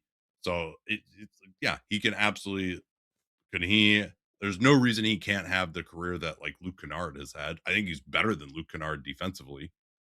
And I think he even could do a little bit more inside the arc at times, might be a better movement shooter. So like he absolutely should be in a rotation for the next 10 years to me. I'm not going to say 10 years because he'll be pretty old then, but he could be one for a long time. Yes, I suppose that's right. And Cam Spencer, over 50% on twos for the second straight season. His 2 seasons in the NBA. That's really encouraging. He's not hopeless inside the arc. He can get into the arc, like make the right decision as well. We could get to another Grizzlies guard I like, Javon Small, and it might be a little bit over, but I think he's potentially a credible backup point guard. I have a few little concerns with him. The Grizzlies offense, a lot of it has been in silly season when he's been on the floor. 115 offensive rating, about league average, better than league average half court offensive rating. 49% from 2. His overall 3-point numbers are totally unsustainable. 45%. No, that's not going to continue. And I Yeah, want to I see think he what, could be in the high 30s though. As I was watching, I mean, his release off the ball is a little slower than you'd like. He can get to some step backs though, and he looks pretty comfortable with those. So I think he'll be a quality shooter as a backup point guard. That's probably the thing you would count on the most for him offensively, I would say at this point. agreed. And so I think he's way more likely to be a backup. I think he's already that than a starter. He started 10 games for the Grizzlies, but that taking that at the 48th pick, kudos. Yeah, defensively, he's kind of okay. I thought, he's someone that you can go by him pretty well. I would say if he's out in space, um, and it just is like a little under athletic for what you would want potentially. If you compare him to someone like Scottie Pippen Jr., he just is not that level of defender, not the quick feet, not the strength. Um, so I think he's more someone who has a pretty firm ceiling as a backup. But again, as you noted, 48th pick, not bad. He's not really a speed demon in transition. He's just like kind of okay at a lot of things. I would say. Also, he made some pretty terrible decisions in the lane in that Bulls Mhm. game. So I would like to see a little bit better from that. Then Jemai Mashak, he is kind of this bowling ball guard, but not incredibly athletic. There's a play where he got out in transition, laid it in, where you might think that this player type is going to dunk on. I mean, he will definitely or will dunk it. He's got some strength, not like the quickest feet as well. Like he'll try to power his way to the basket at times, and he was doing that one on one, not really getting separation. Then he would turn back over his left shoulder. But again, the Bulls are a terrible rim protecting team. They were not helping really at all on his drive. So I don't think that's something that he can rely on. I think the jumper is a work in progress. I mean, I think and I didn't. His like team defense and competitiveness like stood out slightly in this setting, but nothing that jumped totally off the page. So with his skill set, he's got to just be like an absolute like rip roaring kind of guy on the defensive end. Where he again someone who really stands out. I wasn't quite there on him, so he kind of seems like more fringy to me at this point. I agree. He has good defensive playmaking numbers, but I don't think he's a great possession to possession defender, and that's what he needs to be to really stick. I don't think Meshack is a good enough shooter. He had a couple years at Tennessee where he's okay, but I think that's going to be a limitation for him. Jalen Wells, who I picked as my rookie of the year last year, it is stunning how similar his offensive stats are to last year when you consider how different the Grizzlies roster and situation is to last year at this time. So he's just, twos and threes and everything else. But I think I'm a little lower on Wells' defense this year than I did last year. It's a different context, and there's so much silly season and all that. But I think he's a capable offensive player who can't really do more than he's been asked to do, but he can hit some open shots. So whether that is a starter or reserve, I think is more team situation. But it's not I don't see high level starter in him. Pretty sure. I would agree with that. I don't think he's elite defensively. Just he doesn't quite have the physical characteristics, the strength or the length. And like, I think he'll make shots okay, but again, he's not someone who's going to be like draining threes coming off the screen. He's got a little ball handling ability. You're not going to call plays for him doing that. So he's one of these guys who is emblematic of the depth at the shooting guard position. Where yeah, if this guy's your starting shooting guard, sure, like you're okay with that. And but also you'd rather just try to sign someone like him for a little bit cheaper than pay him, high teens or something like that. So yeah, like solid player to be sure, but I think the one place where he could have maybe evolved more, I think his chance to break out of that and be a high level starter is to become an elite shooter. That's probably the best way, I think, because he's just solid defensively. Uh, and Zach Edey, I mean, the defensive numbers when he was out there just for the very, very few possessions this season were just ridiculous. And I think Thomas Isolo really leaned into using him as just someone who's stationary around the basket. And they allowed 21 opponent rim shots for 100 possessions when he was on the floor this year, that's like 4 fewer per 100 than Victor Wembanyama or the Spurs when Victor Wembanyama is on the floor. That's basically the lowest number we've ever seen. Small sample size, obviously, so that would have gone up in some form or fashion. And then I loved him doing more ducking in. He was more physical this year, but who knows? We're going to see him. He's gonna have another surgery as we predicted, unfortunately. But I mean, when he was out there, you were like, holy shit! Like this is changing everything. And had he been healthy this year, who knows how the tack that the Grizzlies would have taken might have changed. They might have said, yeah, this guy with him and Jaren, we have a great foundation. Instead, they traded Jaren, and we'll see Edie when we see him, I guess. The Minnesota Timberwolves are 45-29 on the season, 4-6, 4-2 in their last six, 10th in net rating +4, 12th on offense, 6th on defense, projected to win 50 games and be the 5 seed. And this section will be a lot shorter. I'll give you the choice of where to start. Yeah, to me, the guy I like by far the most of the four we're going to talk about is Jean Beringer. And I loved him in Summer League. Yes, he blocked a bunch of shots against the Pelicans, who we'll talk about next year, but in Summer League. But yeah, you feel him when he's out there. Like he is a presence. He can finish around the rim. I don't think he's totally hopeless there. Obviously, has to get stronger and get a higher level of experience, but he definitely can run the floor. He looks like a basketball athlete and has elite physical characteristics, and he can block some shots and he plays hard. So I think he absolutely could be a future starting center. Can he be? Are they going to go into next year thinking of him as their backup center? Will Naz Reid and Julius Randle still be there next year? Like, I think if not, I would feel comfortable with it. Just let's give him that backup center role next year and see what happens. So I'm intrigued. I think he could be a future starter for sure. I like Beringer a lot. I think that he has those tools. Yes, my weakness for foreign bigs who can play defense is present again. And 37% of all Beringer's shot attempts have been dunks, but okay, I'm fine with that for a player like this. We'll see if he can flash more offensive potential, but I like him a lot.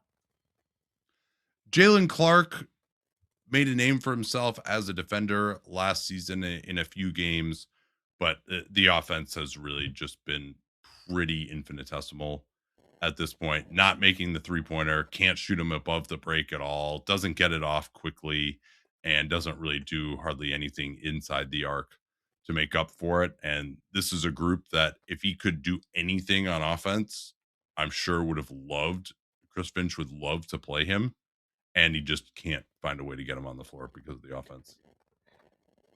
I like Jalen Clark's defense, but he's so much worse offensively than he is good at defense. And so that's a hard guy to play, particularly in the perimeter. If you're a 5, you could make that work, but almost anywhere else. And Terrence Shannon, to me, is another... quickly on Clark, too. I think the other problem is that he's not really vertically explosive. And so if you could maybe, former Wolf Josh Okogie, if you could find a way to play him because like he got some offensive boards, he was like a punishing finisher in transition, he got on top of the rim quickly on closeouts, maybe then you could have gotten him into the rotation as well. But yeah, let's move on to Terrence Shannon. Despite Terrence Shannon shooting 40% on 5 threes per 36, I think he's been one of my bigger disappointments this year.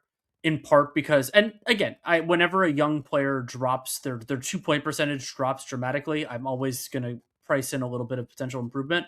But going from 53% on twos to 40% is a real concern. He's also played fewer than 400 minutes this year due to injuries, and I was penciling him in as a rotation player for this year, and then now I think you can't at least pen him in for next year. You could say he's possible, not definite. Yeah, and he's dealt with the multiple recurrences, if memory serves, of this foot issue. But yeah, I mean, this 40% on twos, 41% contested finish. I mean, he's not exactly taking a bunch of long twos, and that's why he's shooting 40% on twos. And that's him being a great finisher is kind of reason number one why you really would like him. And so I do think he can get back to that level, like you said. And his 3-point shooting actually has been okay, but where he really has failed has been as a defender. And that's he's just a little bit too upright, a little jumpy, doesn't move his feet that well, doesn't make plays despite his athleticism off the ball. And so that's why the thought was he could come in and replace Nickeil Alexander-Walker. Instead, that's kind of been Bones Highland, but he is a totally different skill set, of course. And then, of course, they had to trade for Ayo Dosunmu. And so Shannon, he had some chances, wasn't really making much of them. Then he got hurt. So it's really, and he's one like, I'm not saying I'm automatically going to decline that 4th-year option, but this is a team that's very impacted from a salary standpoint. Like, he's going to need to have a good summer to me and a good camp to stick around to get that 4th-year option picked up. I think we could talk a little bit about Julian Phillips. I like his athleticism, and you start to see that a little bit more for Phillips defensively. But another Timberwolf who I think is more negative on offense than he is positive on defense, and so he's going to have to keep ramping that up. And he played a lot in 24-25, so it's not necessarily a small sample size issue. I think that Phillips' limited offense is, at least for the moment, pretty real. I give players time to improve, but that's just where he is right now. Yeah, he's played 37 minutes. Not much to say. It's a tough situation for someone who wasn't playing at all really in Chicago. He would play when guys were out, and then coming into a team trying to compete. It remains to be seen whether they actually have any interest in him or that was just a roster matching thing at this point in time. So he'll be fighting for his NBA life this summer. New Orleans is 25-51, 3-5 in their last 8. Their negative 4.4 net rating is a sterling 22nd in the NBA, 21st on offense, 24th on defense, and BPI thinks they will be 28-54, the 11th best team in the Western Conference. Is it possible they could go over? Oh yeah, I was actually working on that today, and I'm terrified about it. Oh my God. What is there over under 30.5?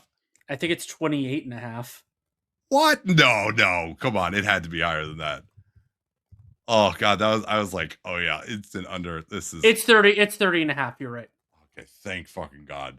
If that would just be such a terrible beat. But you were the one who's like, hey, should you say under for a team that doesn't have their pick? And that would be the ultimate. So you can't really claim bad beat on that. Let's start with Dereck Queen. It's really where we have to start.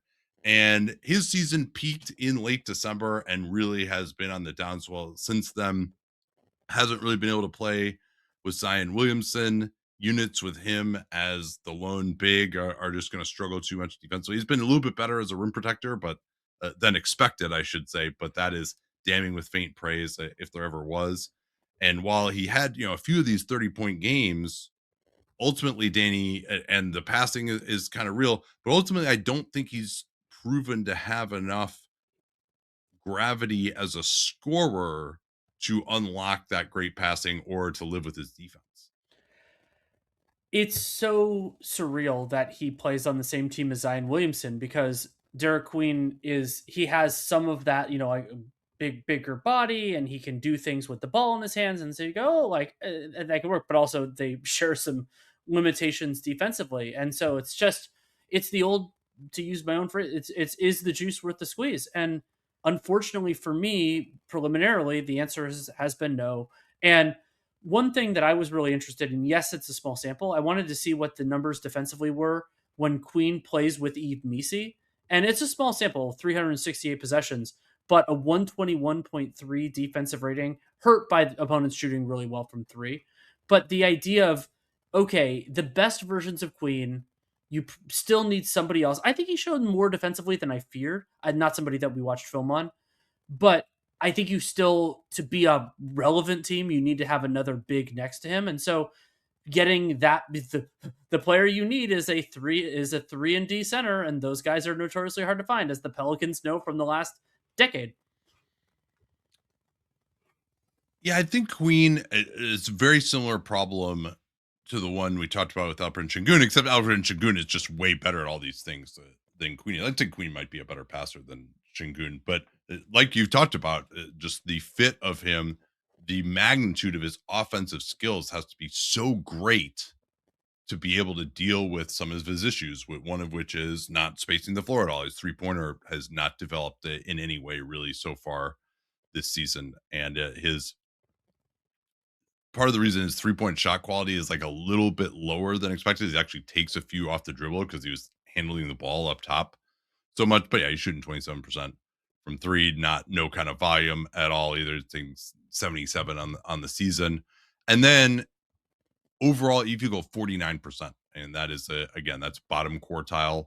This guy's a center. supposed to be better. And yeah, he's creating a lot of these off the dribble himself, but he's not able to get to the best real estate on the court with those plays. And there's a point at which he's made, getting some, those were going in for him a little bit more in some of these 30-point games where he's like getting guys up in the air and stepping through and showing some pretty good touch along the lane lines. But the reality is he's not beating his man cleanly most of the time on some of these face up maneuvers. And uh, anyone who has solid center size, like I just don't think that Queen has an advantage scoring on that player. And so his little floaters and turnarounds and stuff, like he's not going to just knock guys out of the way who are center size and score on him. And maybe he can attack against smaller players, but this isn't a group that's had a lot of spacing to allow that to happen. And yeah, he's pretty good at throwing some back doors and stuff. But ultimately, all right, fine, you're dribbling up top. Well, I'm going to just guard you at the big center, and that guy's going to stand under the basket and take away all those back doors. What are you going to do about it? So maybe then he could hand off to another player, but he's also like not really dominating as a roll man coming downhill. And so, yeah, I mean, I think this is really noteworthy. His shot quality is basically the same as Alperen Şengün's, but Sengun is actually making those shots at the requisite shot quality and, plus 2%, whereas Queen is taking hard shots and making them at a below average rate. He's the 25th percentile in his shot quality, and again, well below that in terms of actually making shots. So, like, you're just, the defense isn't going to care enough about your scoring to really unlock your passing, and then you throw in the defensive issues as well, the lack of shooting, and it's like he's shown some flashes, right? Like there was a moment, I will admit, where I was like, maybe it's possible that like he could live up to the trade potentially, but he just fell back to earth after that.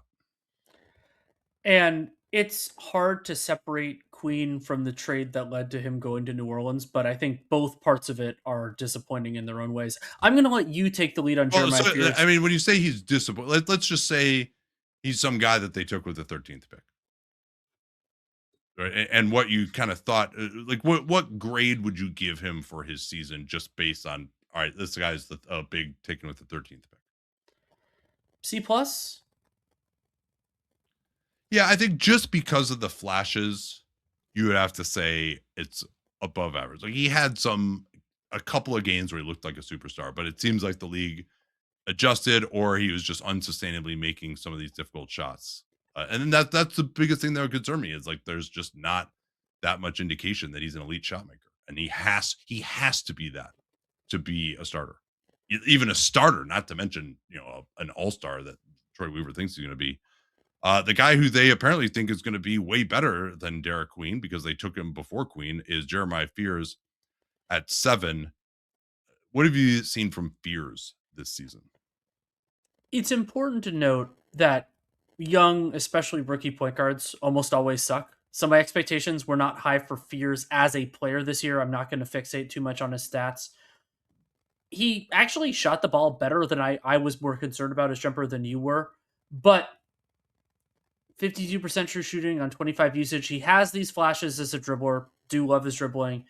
But I wonder about where he fits in on, like, even as a better version of himself, where he fits in on a competitive team. The Pelicans are miles from that, but you evaluate these players on what they could be in that circumstance, and I I I wonder what he'll be. Yeah, and there's some things about him that remind me of Dennis Smith Jr. in that he just has had a lot of spectacular highlights. His ball handling is awesome. He can make guys look really stupid at times. His speed in transition, like he's actually looked like a better athlete to me than I thought he looked like in college. And he's been horrible on defense, absolutely horrible. But at least as an individual defender, he's shown a little bit more pride than he did in college. But yeah, and yeah, shooting 34% on threes, given that he's taking a lot of them off the dribble. That's actually like not that terrible to Yeah, me, right? He's, uh, I think it's more 47% on twos that you don't love. Contested finishing 50%. Again, a small guard, young. That's difficult. 34% on long twos is not great either. As a passer, I've liked him okay. But really, I think his he's going to be a bad defender. I think there's really little to, and it's just a question of how bad he's going to be. And so can he be a starter at point guard? I thought he had all-star upside. I'm not, I mean, it's hard to, you would have thought he would flash a little bit more than this. Like, he is a competitive guy. He has some of these raw tools. So, and again, this Pels team is not necessarily set up for him to succeed. It's basically they have no spacing, but also for a lot of the year, nobody who could dribble. And so he's being asked to do a lot with limited spacing. So if you put him at the controls of a spread pick and roll team, would he look a lot better? I think so. I think ultimately though, for the number 7 pick, like, it's been a little. I don't even want to say disappointing, because I don't know that he's below the median outcome of what I would have expected. But part of why I would have liked him at that pick was like, oh, I think this guy could like really pop. And if he doesn't do that in his first year, then your chances of him doing that in the future are lower. So I'd kind of be on like a C minus for him.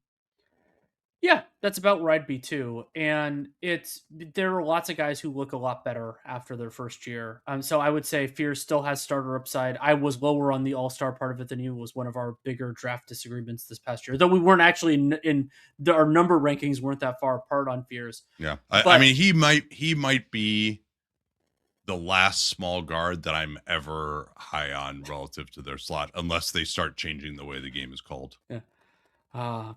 But his dribbling is so nice sometimes. It really is. And I'm not saying that in any Definitely one of my favorite guys to watch. He would have been in my. I think at some point he will get into my top 5 just for that, even if he does some maddening things too. How about Yves Missi? I still believe in him as a rim protector and overall defender, by the way, plus 1.1 defensive EPM. But his offensive game is so bad right now. You can say EPC needs a point guard, and the Pelicans' offensive environment has been horrendous. But 55% true shooting when you're a center and a quarter of your shots are dunks. And also, I kind of want more than a quarter of his shots to be dunks, because that's all he can do. I talked about that with him vis-a-vis Carlo Makovic, as how Makovic just gets on top of the rim and will just try to dunk the ball, although he also actually shot okay. We'll talk about him in a second. Whereas Missi is just kind of farting around, wants to attack off the dribble, facing up, and just go get in front of the basket and dunk it, or get an offensive rebound. Yeah, that's really all he should be touching the ball on offense. And so 51.8% is a contested finisher, and that's inside 10 feet, because he's like taking all these shots along the lane line, where it's just again, the Pels, they're such a weird team. They've made a lot more sense recently. They've won some more games in silly season. I kind of disagree with you on him defensively too, by the way. I think he doesn't have that much awareness. I think EPM might be getting fooled. Like, EPM, I think, has trouble with defenders sort of from like the 25th to 75th percentile, and in its own rankings. And again, it's one of those ones where it's like, well, some of two of their other centers are Zion Williamson and Derek Queen. So is he really, like, the overall performance of him out there is not amazing. Looking at the rim protection stats from him, just call him up here. They're pretty good. 32% contest rate, 55% on the ones he contests. Yeah, no, that is actually a big improvement over last season, although opponents shoot 32 shots in the restricted area per 100, right? So I think it's more about the positioning with him. Like, he just doesn't seem like a smart basketball player to me. Like, he's not really out there. Like, I just don't believe in him at being a starter because of that, right? Like, he's a worthy successor to Jackson Hayes in New Orleans. Jordan Hawkins, I mean, it's just, he's had all these back issues and stuff, but another guy, I mean, again, he's so skinny. Like, I really liked him at first. I thought he was just going to be a really difficult shooter to deal with, but hasn't made shots. And obviously he's just, he's a piece of spaghetti defensively, and not one that is, that has been dried. And then Carlo Makovic, I think could be a backup center someday. I'm really intrigued by Makovic's offensive game. He flashed some of the 3-pointer, and he has this attacking inside the arc game. The question is, I have 2 questions with him. One is, can he defend at the center level to be backup center? And then the other one is there a possibility that he's good enough offensively that you kind of play him at the 4. And what I mean by that is maybe a Mo Wagner situation. Not that they're similar as offensive players, but where you play him next to another good defender and he's so good offensively that it just works. Yeah, I don't think he has that level of ball skills the way that Wagner does. But I mean, he is a very good player. He's shooting 72% from two. And like, I mean, that's the crazy thing about it. It's like he's not even really generating that fewer shots than Misi. He's just generating, offensive glass, transition, hard cuts to the rim for alley oops. I think he's making 44% of his threes. He's only taken 86 on the season. So that's not particularly impressive. But just if you look at his shot quality is 63% and he's shooting 70% field goal percent. So he definitely adds something on offense. He's kind of like I've said this from the beginning. He's kind of like a baby Gortat. He doesn't have. I think he also is just not quite big enough to be a starting center overall, but he'll compete on defense. Like I think he could be. So that's why I think of him as more of a possible backup. I don't. The shooting would have to really come around, and that also takes away a little bit from some of the other stuff that he does on offense. But I like the way he runs the floor in transition. Just plays hard, has some good physical characteristics, knows how to finish. Yeah, I think he could be in a rotation. I've always liked him, even going back to his first summer league. And then Micah Peavy, my initial thought on him is just not doing enough offensively to really be interesting. 23% on 90 total threes this year, and he's Ah! been in the rotation a lot of the year. And he only made them at volume his fifth college season. PV's already 24. So potential rotation players at his height, hard to find, like wing sized, but I just haven't seen enough for him to really move me. Yeah, and like he plays hard, but not really impactfully, I would say. Sure. And he also is going to turn 25 this summer. So that's another thing that I'm not really loving. But yeah, for him to be under 50% on twos, like not really a great finisher, not really a great shooter. So offensively, he might be, hey, let's throw him in because we don't have anyone else to be like, a very light version of Isaac Okoro, but I don't think he has that level of impact defensively either. So yeah, not someone I foresee really being making an impact at the NBA level as of right now. OKC 59-16, also 6-1 in their last 7. They had a nice win over the Knicks today. They are number 1 in net rating, 11.7. They are 7th on offense, 1st on defense, project for the 1 seed, 64-18. They have an interesting group of young players. Let's begin with AJ Mitchell, Danny.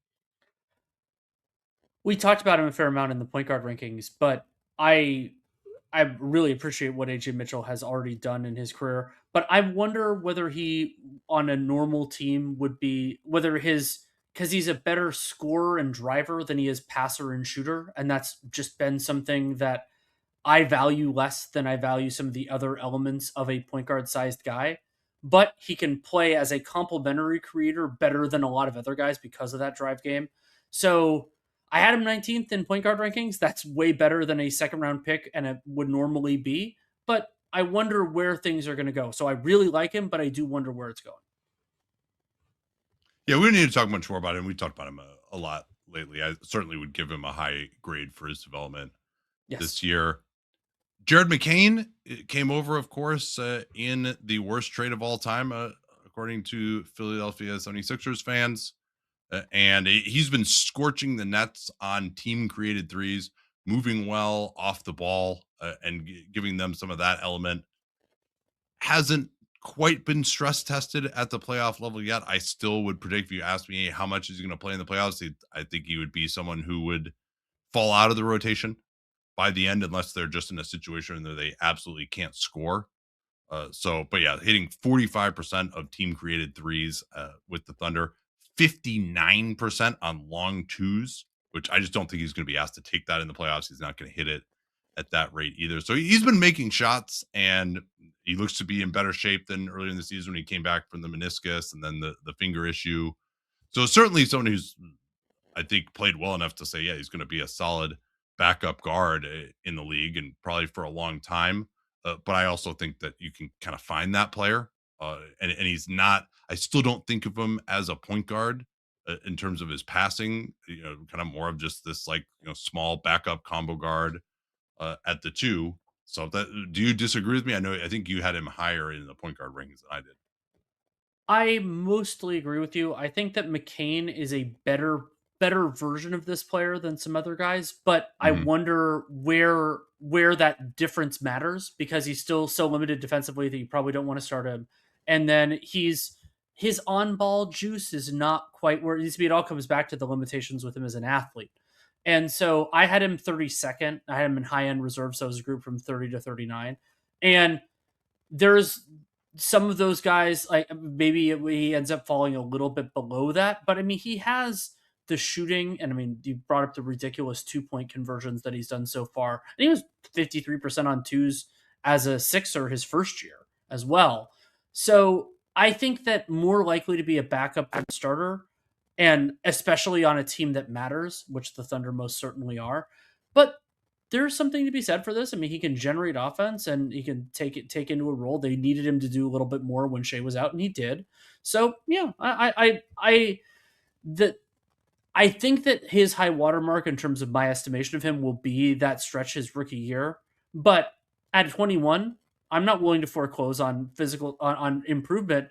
The problem is these guys who are skilled but have physical limitations. I always worry about their eventual upside because they have to become so much better at the things they're already good at to become a starter level player.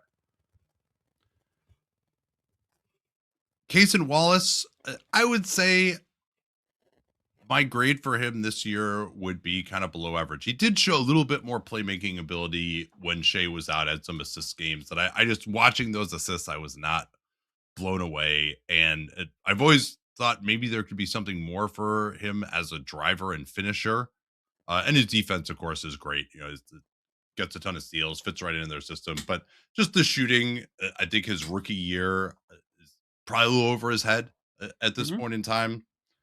So the idea that he's gonna be the next Drew Holiday or something, I think that ship has sailed a little bit. He'll be another fascinating rookie extension negotiation. So he just has not done that much to show me that there's on most teams. I kind of, and I think you and I disagreed with on him too. On most teams, I think he has to be a third guard just due to his offense. On OKC, where he's playing next to Shea, he's got to stretch center a lot of the time. They have guys out a lot of the time too. And he's probably not going to start for them either when everyone is healthy as well. So I think that's kind of more what I see him as a third guard, but maybe he steps in and starts if he could improve his shooting over the course of his career. But I think that's going to take a little bit. I'm sometimes more optimistic about guards who can defend on ball and can shoot enough, even if that rookie year is unsustainable for him, just because you can find now a good offensive player who's not point guard sized. And so if you have one of those guys, I think Case and Wallace can be very valuable. But if you don't, then he's a third guard Yeah, unambiguously. but he And also needs to be dangerous shooting above the break threes to be in that role, and I fair don't point. think that he is that. That's Fair point. where I think I'm really a little bit lower there. So and then Nikola Topic, unfortunately, a lost year for him, but appears to be healthy after that testicular cancer scare. And Brooks Barnheiser, we haven't seen that much of him this season. How's he shooting the three ball this year? Because that he does a lot of other interesting things, but that's it's going to be hard to play him if he doesn't make that at least at a passable level. And yeah, not too good. 29%. Well, so it's interesting. Barnheiser, that percentage in the NBA is bad. So he's 5 of 17 Yeah, in yeah. I that. mean, I'm not putting But too much stock in that. It's but but going Barnheiser, back to the yeah. Go ahead. Sorry. but 13 of 21 in the G League. So again, a really small number overall, but he did make them there. So Well, but I mean that attempt rate I think is will tell you more than anything. yeah, So I agree. yeah, like I think again, I expect him to be someone who can come in and you play him against shitty teams and he's going to just beat them with his intelligence of playing hard and rebounding and stuff. But he's gonna have to do more as a shooter to really think that they have a rotation player in the rough. But they've gotten a lot of guys to improve as shooters. Let's move on to Phoenix. The Suns are 41 and 33 on the season, 2 and 5 in their last seven. Still positive net rating plus 1.6, 17th on offense, 10th on defense, and projected to be the 7th seed with 45 wins. And So I think we talked about Oso Godaro a fair amount in center rankings. I had him as high end reserve, and that might end up being too low. I really appreciated Godaro's defense. I think he could play every night, and my concern with Yeah, him as long is as he that could play against Victor Wembanyama every night, his oh my offense god, would be amazing. that was such a surreal experience. So Iguodaro on the season, 64% true shooting, but on 12 usage, and he's been another bad free throw shooter, 46% this year, 50% career, only 2 seasons in the NBA. So I love his defense. I think that he can be a part of a rotation. And then the question is going to be, can he either be a superlative defensive player and then thus be a clear starter, or can his offense improve enough that he can get there that way? Yeah, but I do think his ability to move his feet is interesting. He can pass a little bit, but also they went to Haka against him. Like that's gonna be something for him to worry about. Is if he's really gonna be a starter, the free throw shooting or a closer, perhaps more accurately. Jalen Green, just Mr. 7 of 20, just was not what we're looking for from him. Of course, he was derailed nearly completely by this hamstring issue. Looks healthy now, but hasn't shown really anything above what he was showing it in Houston to me.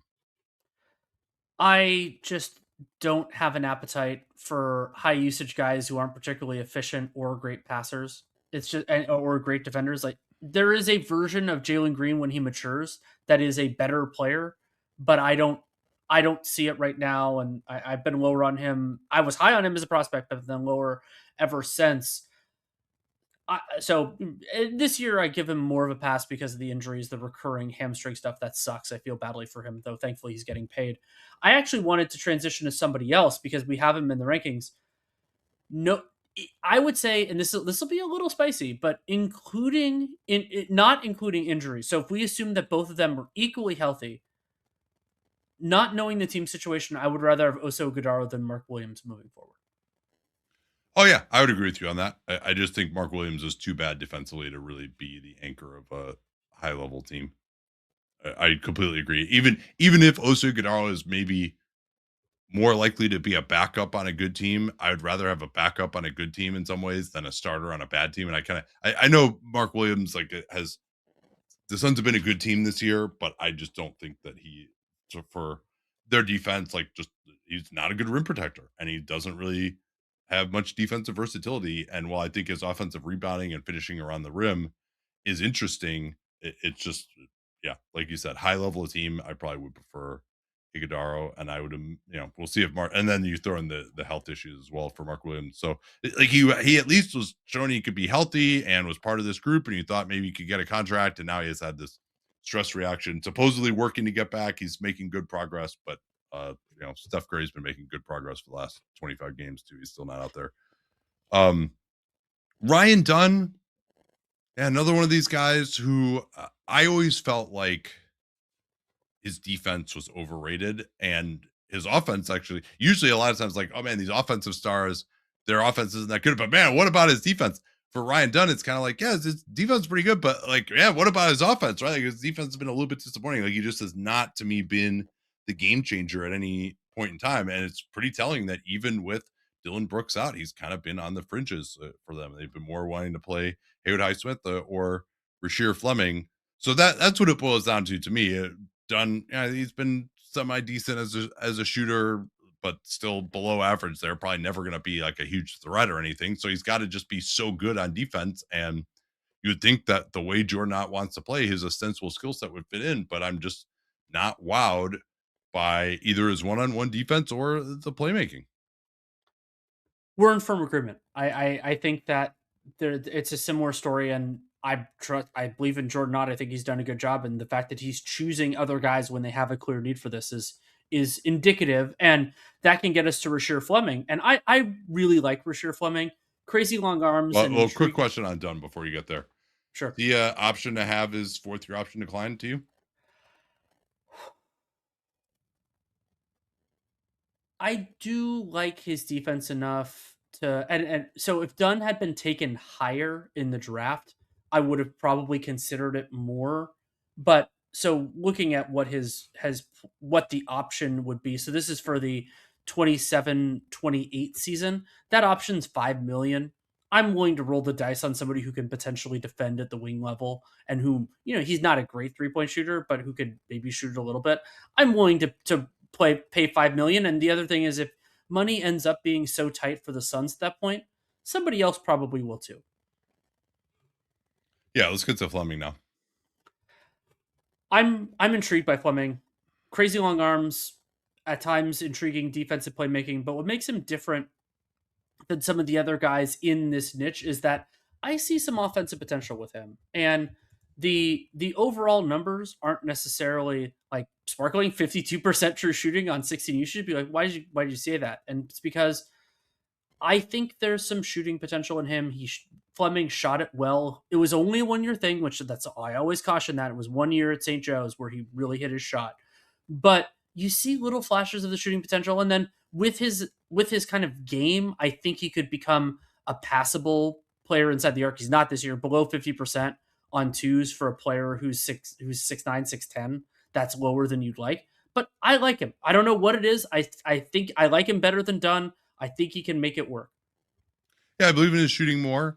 I believe in his ability to run the lanes and finish in transition more. He just looks huge out there. Like, he looks like almost a small ball center at times. You mentioned his wingspan is so massive too. So yeah, obviously Dunn had a head start on him, but yeah, I think again, is he going to have enough of an offensive role to be a starter? I'm not sure about that. I think there's more is asked of starters these days offensively than maybe used to be, right? If you think of, there are teams where someone like a Jermichael Green could be like a low end starting power forward. I think you got to be more than that at this point to be able to attack closeouts, do something in transition, do something on the offensive glass. So I think he would have to develop pretty well to be a starter, but certainly as someone that you can throw out there and isn't going to take much off the table.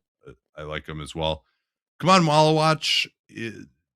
He's held his own well enough in this stretch when Mark Williams has been out. And sometimes they've not wanted to play him, which I understand. I still don't think he's dominating as a rim protector, but he can at least make catches around the basket. He's still like his dunk rate. He had this one play, I think it was against the Celtics, where he caught it, outside of the dotted line on the move and dunked it off of 2 feet. Like, he definitely is huge. And if he loads up, can get off the ground. So I think it's him not killing them has been nice, but also you would hope for someone with his ostensibly elite physical characteristics, you'd see more flashes, which I haven't particularly. I think that's fair, and I do want to note, because I've been lower on Malawatch overall, that some of the rim protection numbers that we track are actually better for him than I thought when I looked them up. So 44% contest rate, 50% opponent field goal percentage on the shots he contests. Very happy with that overall. And then the opponent attempt rate is in the rim is in the restricted area. That's 31 per 100 possessions. That's higher than some guys, but not shockingly high. So there's enough. So I throughout the year I've been lower on Malawatch and just what's he going to be, but maybe just maybe I'll put it there. And then one of the other just dynamics, I've talked about how much I like Cedric Howard, is that some of the other guys in that area haven't necessarily covered themselves with glory. We've talked about some of those guys on this podcast, and the other guys that we won't because they play in the Eastern Conference. So overall, and he's been, and also Malawatch, I would say his best stretch has been more recently. So I'm having to change my stance a little bit on him, though I'm not getting all the way to like definite starter or anything like that yet. Kobe Brea, was a high score in some of these statistical translations, has not been a high score at the NBA level, in which he's played about 30 minutes on the season. In the G League, only 37% from three. He is taking 10.5 per 36, which is a lot, but doing very little else.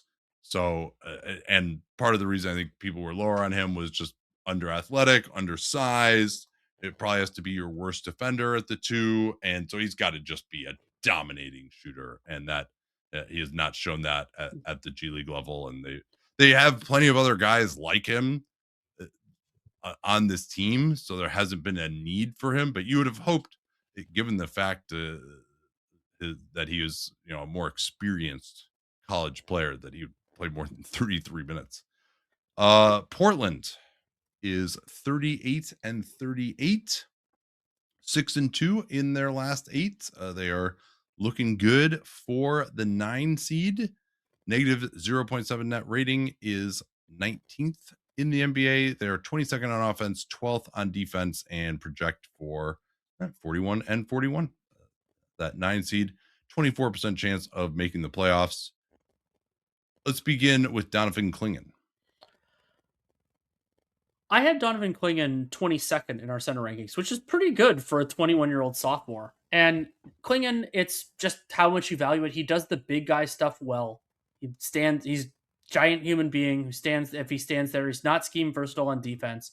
And I'm still very skeptical of Klingan's offensive game. Just have wondered about his hands and where he fits in. I But will say he's gotten better though. Like he is mhm. finishing better around the rim. Like it's now just like kind of bad for a center as opposed to just like one of the worst finishing centers that we've seen. So it's good to see. I mean, and he made strides in college too. So I think maybe he'll be able to find it himself a niche. I think also playing with Denny Avdia, who puts the alley oops, 1 centimeter from the front of the rim so he can dunk them, really helps him a lot. And then the other curiosity with Klingan, because I've been critical of his offensive game since we watched the film when I'm in Connecticut, was we were wondering about the 3. He did it a lot in Summer League that first year. He's played almost 2,000 minutes this year, 34% on 4 per 36. Maybe there's a little something there. I don't know exactly what that is, but Yeah. it's enough to, and he's also now 67% free throw when he was 60 last year. So I'm not going to buy it yet, but he has these different avenues to be better than he is. And I already think, especially for a terrible draft class, that he's already pretty good.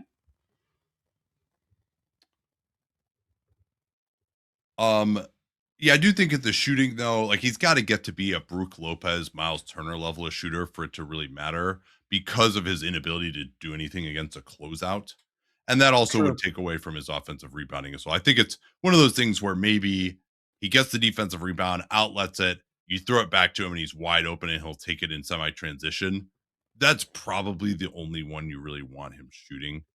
I think teams will be okay with him taking some of these above the break threes, but you probably want, because his offensive rebounding he is actually leading the NBA in offensive rebounds per game at 4.6.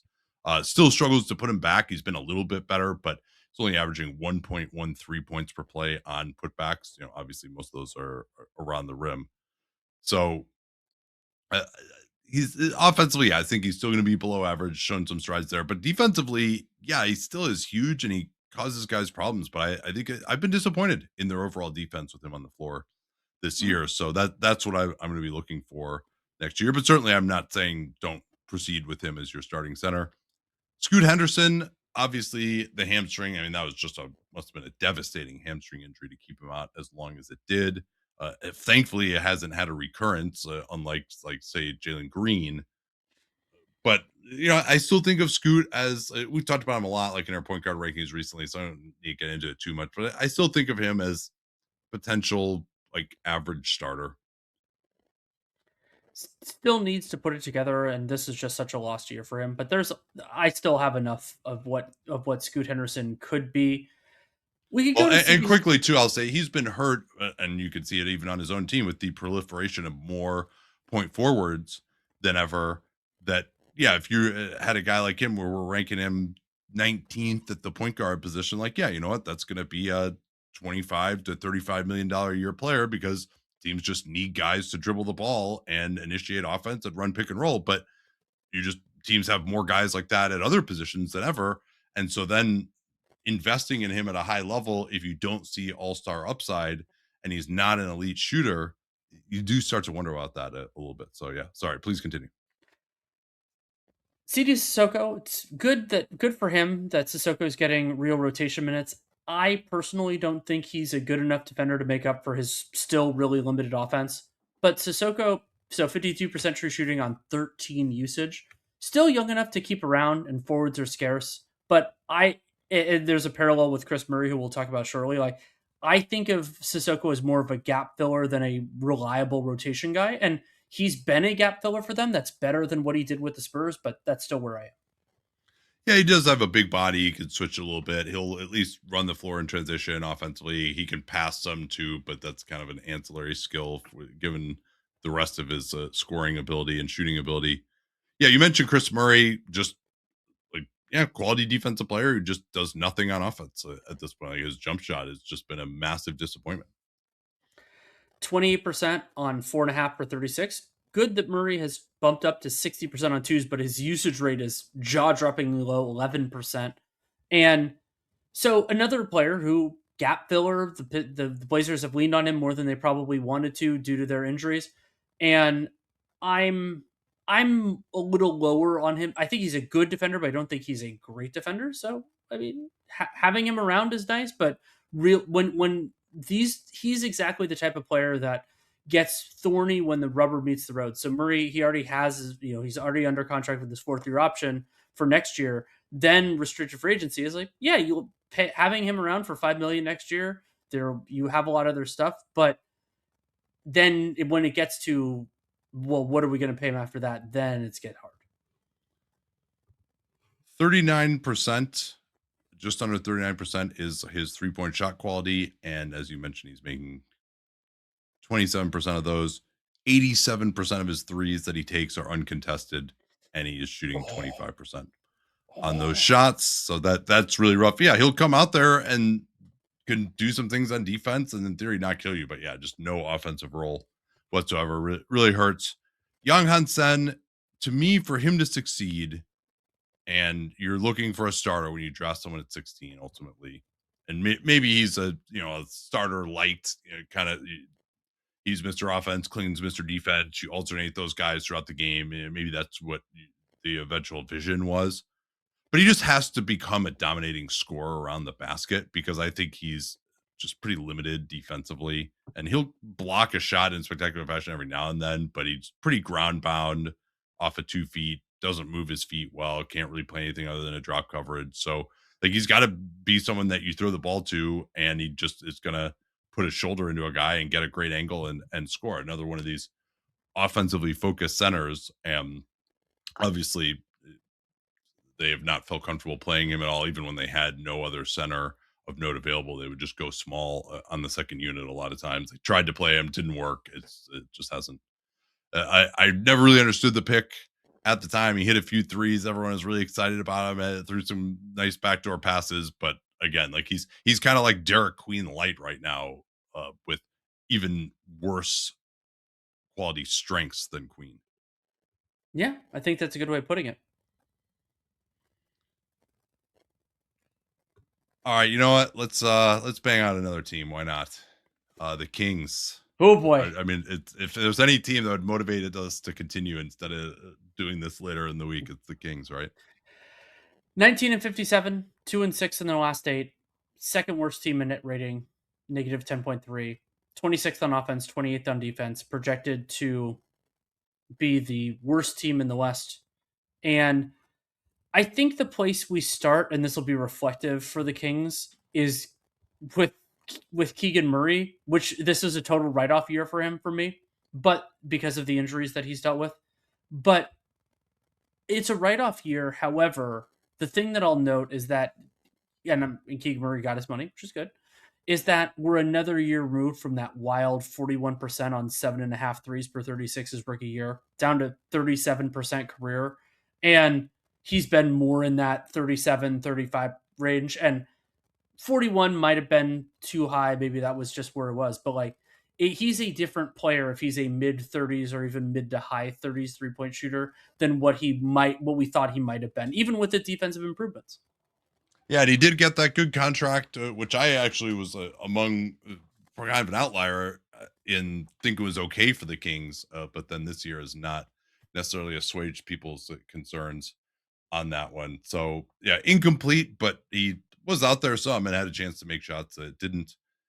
Devin Carter, another guy, just the overall numbers on the season are awful. When you see him out there, it doesn't look that bad. He's athletic. He'll take these deep threes. He'll at least try to make plays defensively. He's got some pretty good athleticism, but ultimately just the production has not been there. And again, it's been a pretty crappy situation, and they weirdly haven't played him, even though they've had nothing to play for a lot of the year, but I can't say that he's particularly produced in the aggregate this season. I would do a buy low on Carter because I liked him as a draft prospect and because I'd be willing to bet on Kings guys, especially with the success of Davion Mitchell in a different circumstance. But Carter hasn't shown enough on tape to really to move to push me in that direction the way that I want him to. So he's been a disappointment. And then Nick Clifford, their first round pick this year, he's Clifford's been hurt by the situation, include available talent and just the overall the coaching and everything else. But we talked about this a little while ago. Is just I wonder what he's supposed to be, what Nick Clifford's role is, and it's not the late bloomer stuff and everything else. It's just what is he going to be on a team that matters? He's not a great shooter. He's under 50% on twos. And I think the way Clifford would do it would be to be a great defender. But I think of him more as an okay rather than good great. But maybe that's just me being too low on him. I don't think so. I can't say that he's flashed much defensively. 46% on twos offensively. Some of the self-created stuff flashed in summer league, but 42% field goal on self-created shots this year is not very good. His overall field goal 47.5%, and yeah, some of the ball handling ability is interesting. His ability to shoot some step backs off the dribble is interesting, but he's not a dominating athlete, and he's really more kind of the size of a two. So you're right.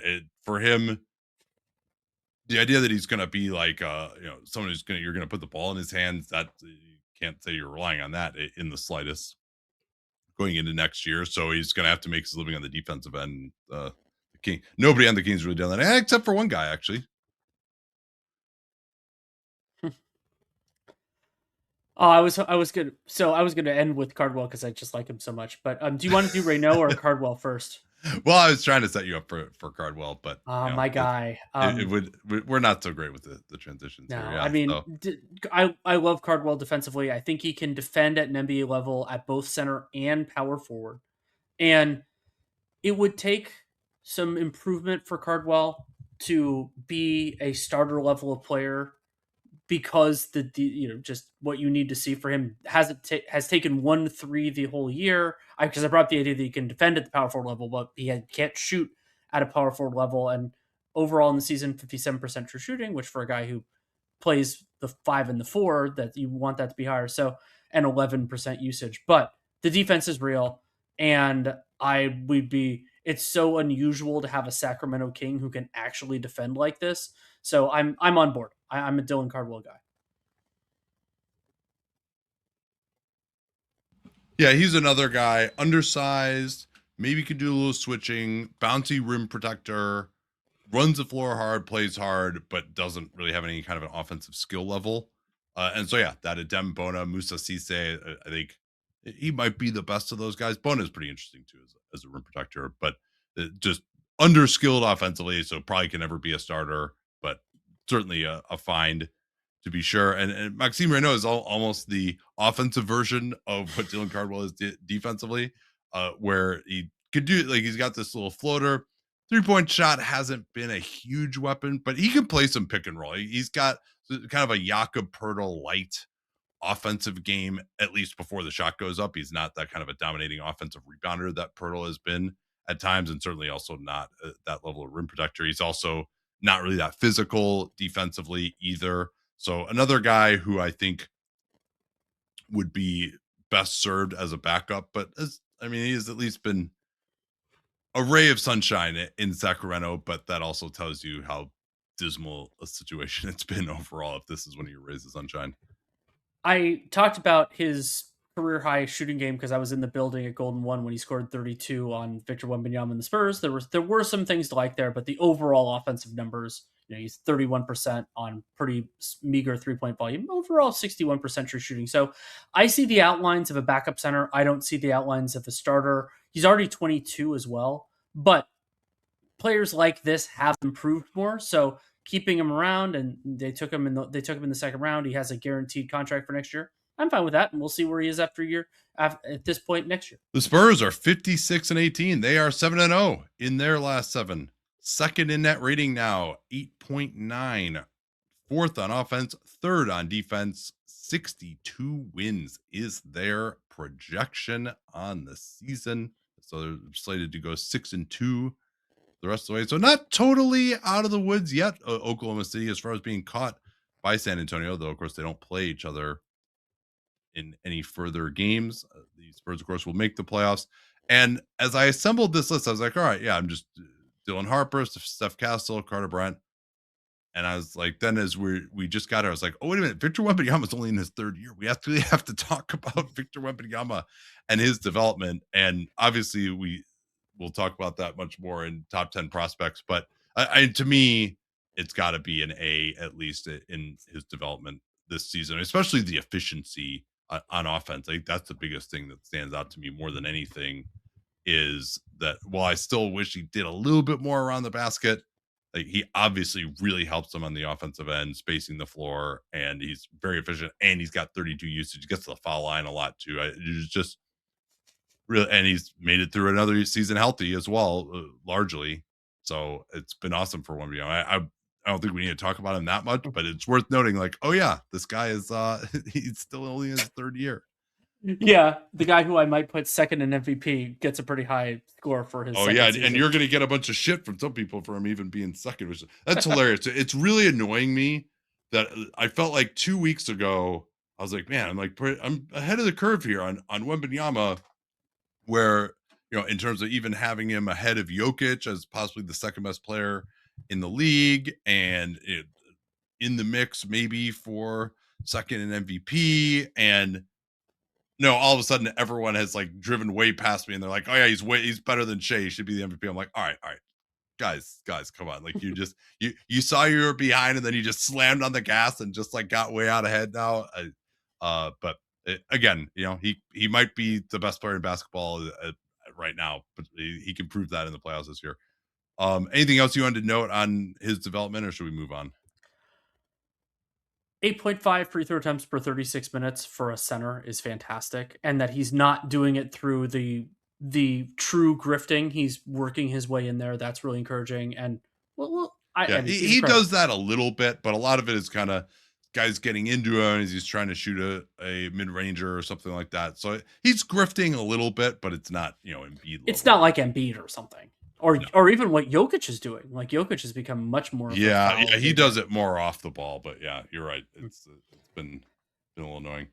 So another Spur who has raised his stock in my eyes is Stephon Castle. I was very low on Castle as a draft prospect because I didn't believe in his jump shot. I still don't believe in his jump shot, but Castle has shown so much more beyond that. He's a transition force. He's become so much better as a passer.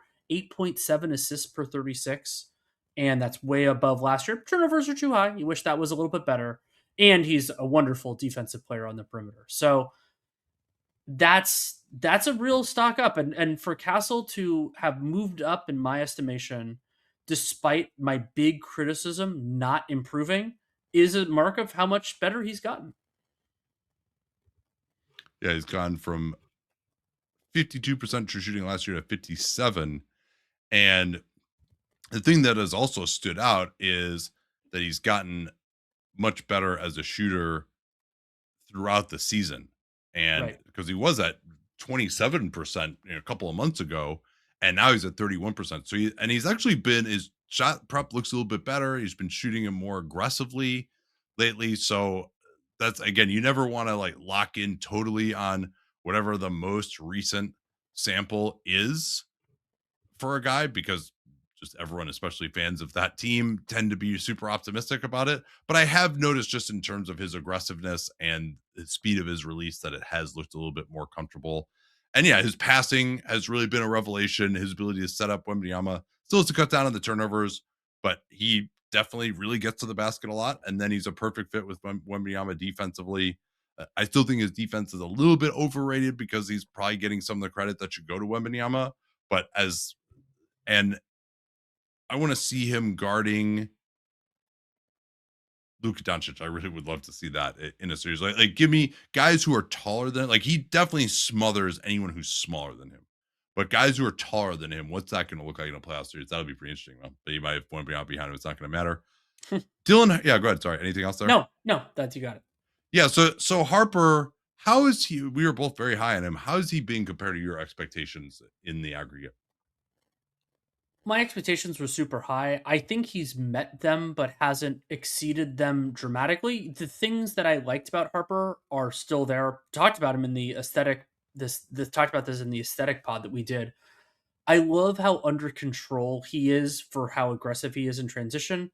And then the 3-point splits are pretty interesting. I pulled it a couple days ago, but Harper 38.5% on 135 catch and shoot threes and 12% on 33 pull up threes. So there is definitely concern there because a pull up three would make Dylan Harper basically unguardable. And maybe he gets there in time. But if he can do some of that off ball stuff, there are a lot of different ways that you can make a player like that work if he can get the catch and shoot three up enough that teams can actually guard him. That's not going to be what he does best, but it can take away one of his weaknesses.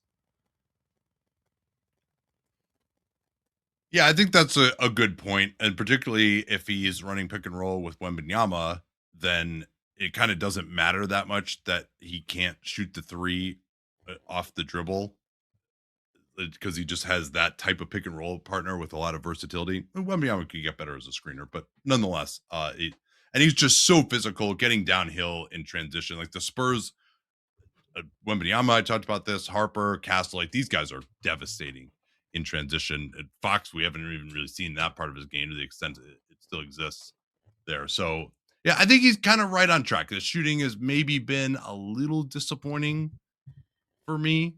But one thing worth noting is he is at 49% on long twos, not taking a lot of them. But again, just to think of it as because his finishing is so good that he just needs to have some kind of a counter when the defense goes under. Okay, maybe then he rescreen and he gets to the foul line and he can make that long two. Okay, like that maybe is the counter.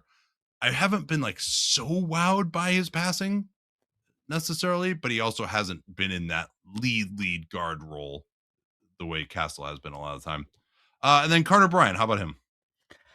I still love him defensively, and it's not because Carter Bryant's had this ridiculous defensive playmaking. He definitely has those plays, but I think that he has good physical tools, and it was always a question of whether his offensive game could come around.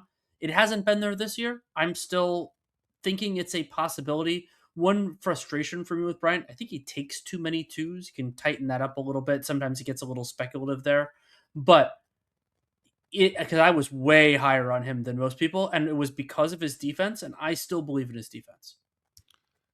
Yeah, I think so. And while, yeah, you noted the playmaking is not amazing 0.7 steals, 0.9 blocks. I think more he's flashed to me making plays athletically around the rim than as a steals guy necessarily.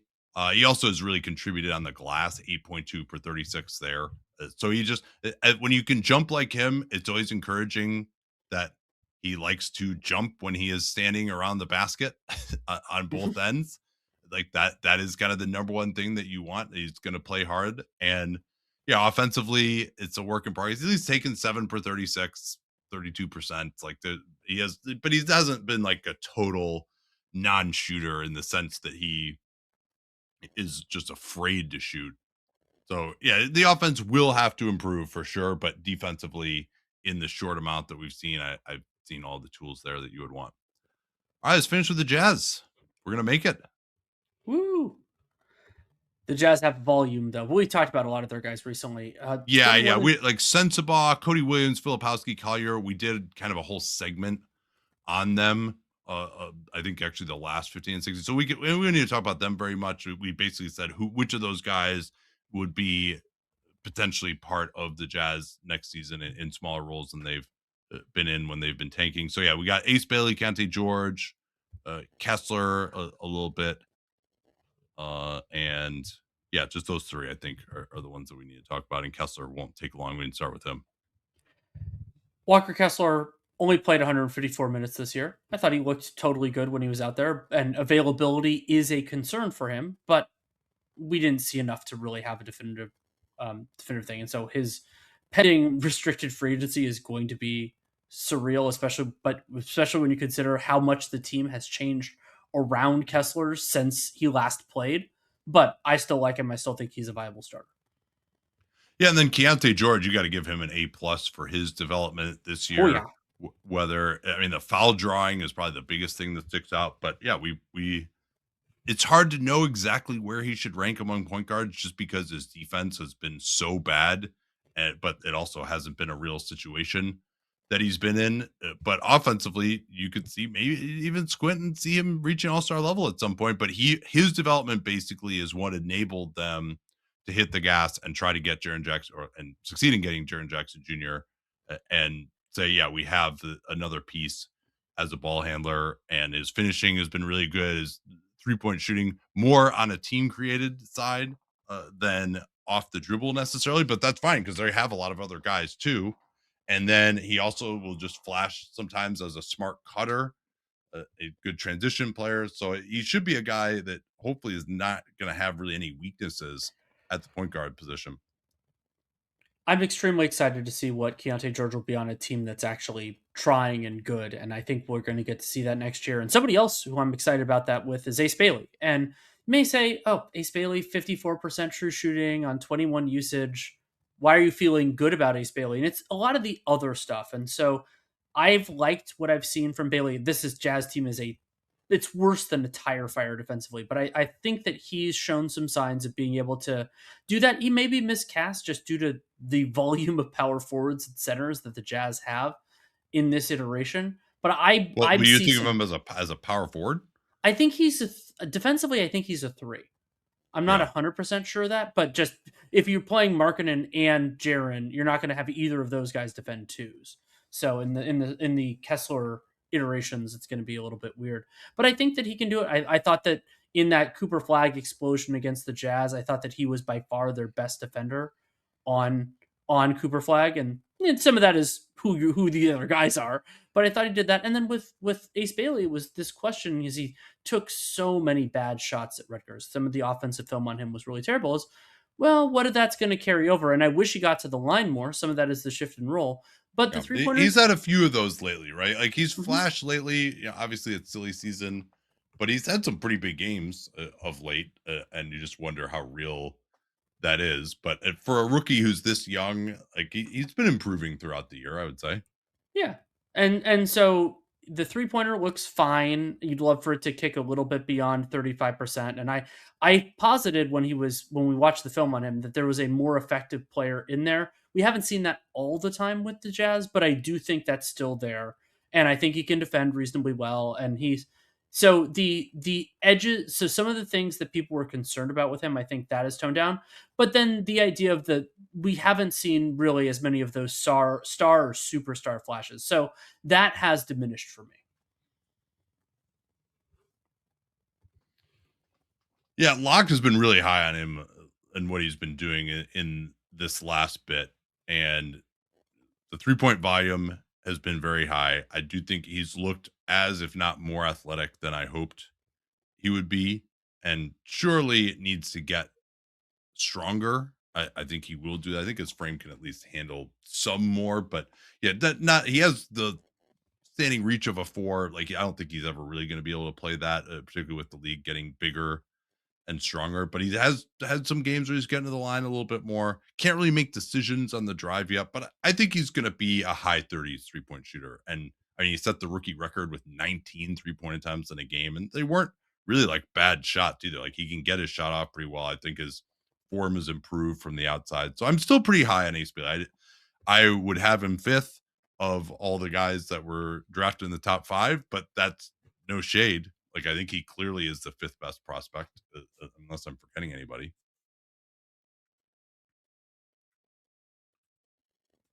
Yeah, that's where I mean there are plenty of scenarios where I think I could like Ace Bailey better than VJ Edgecombe, but if we're ranking him based on what they did this year, I'd have VJ.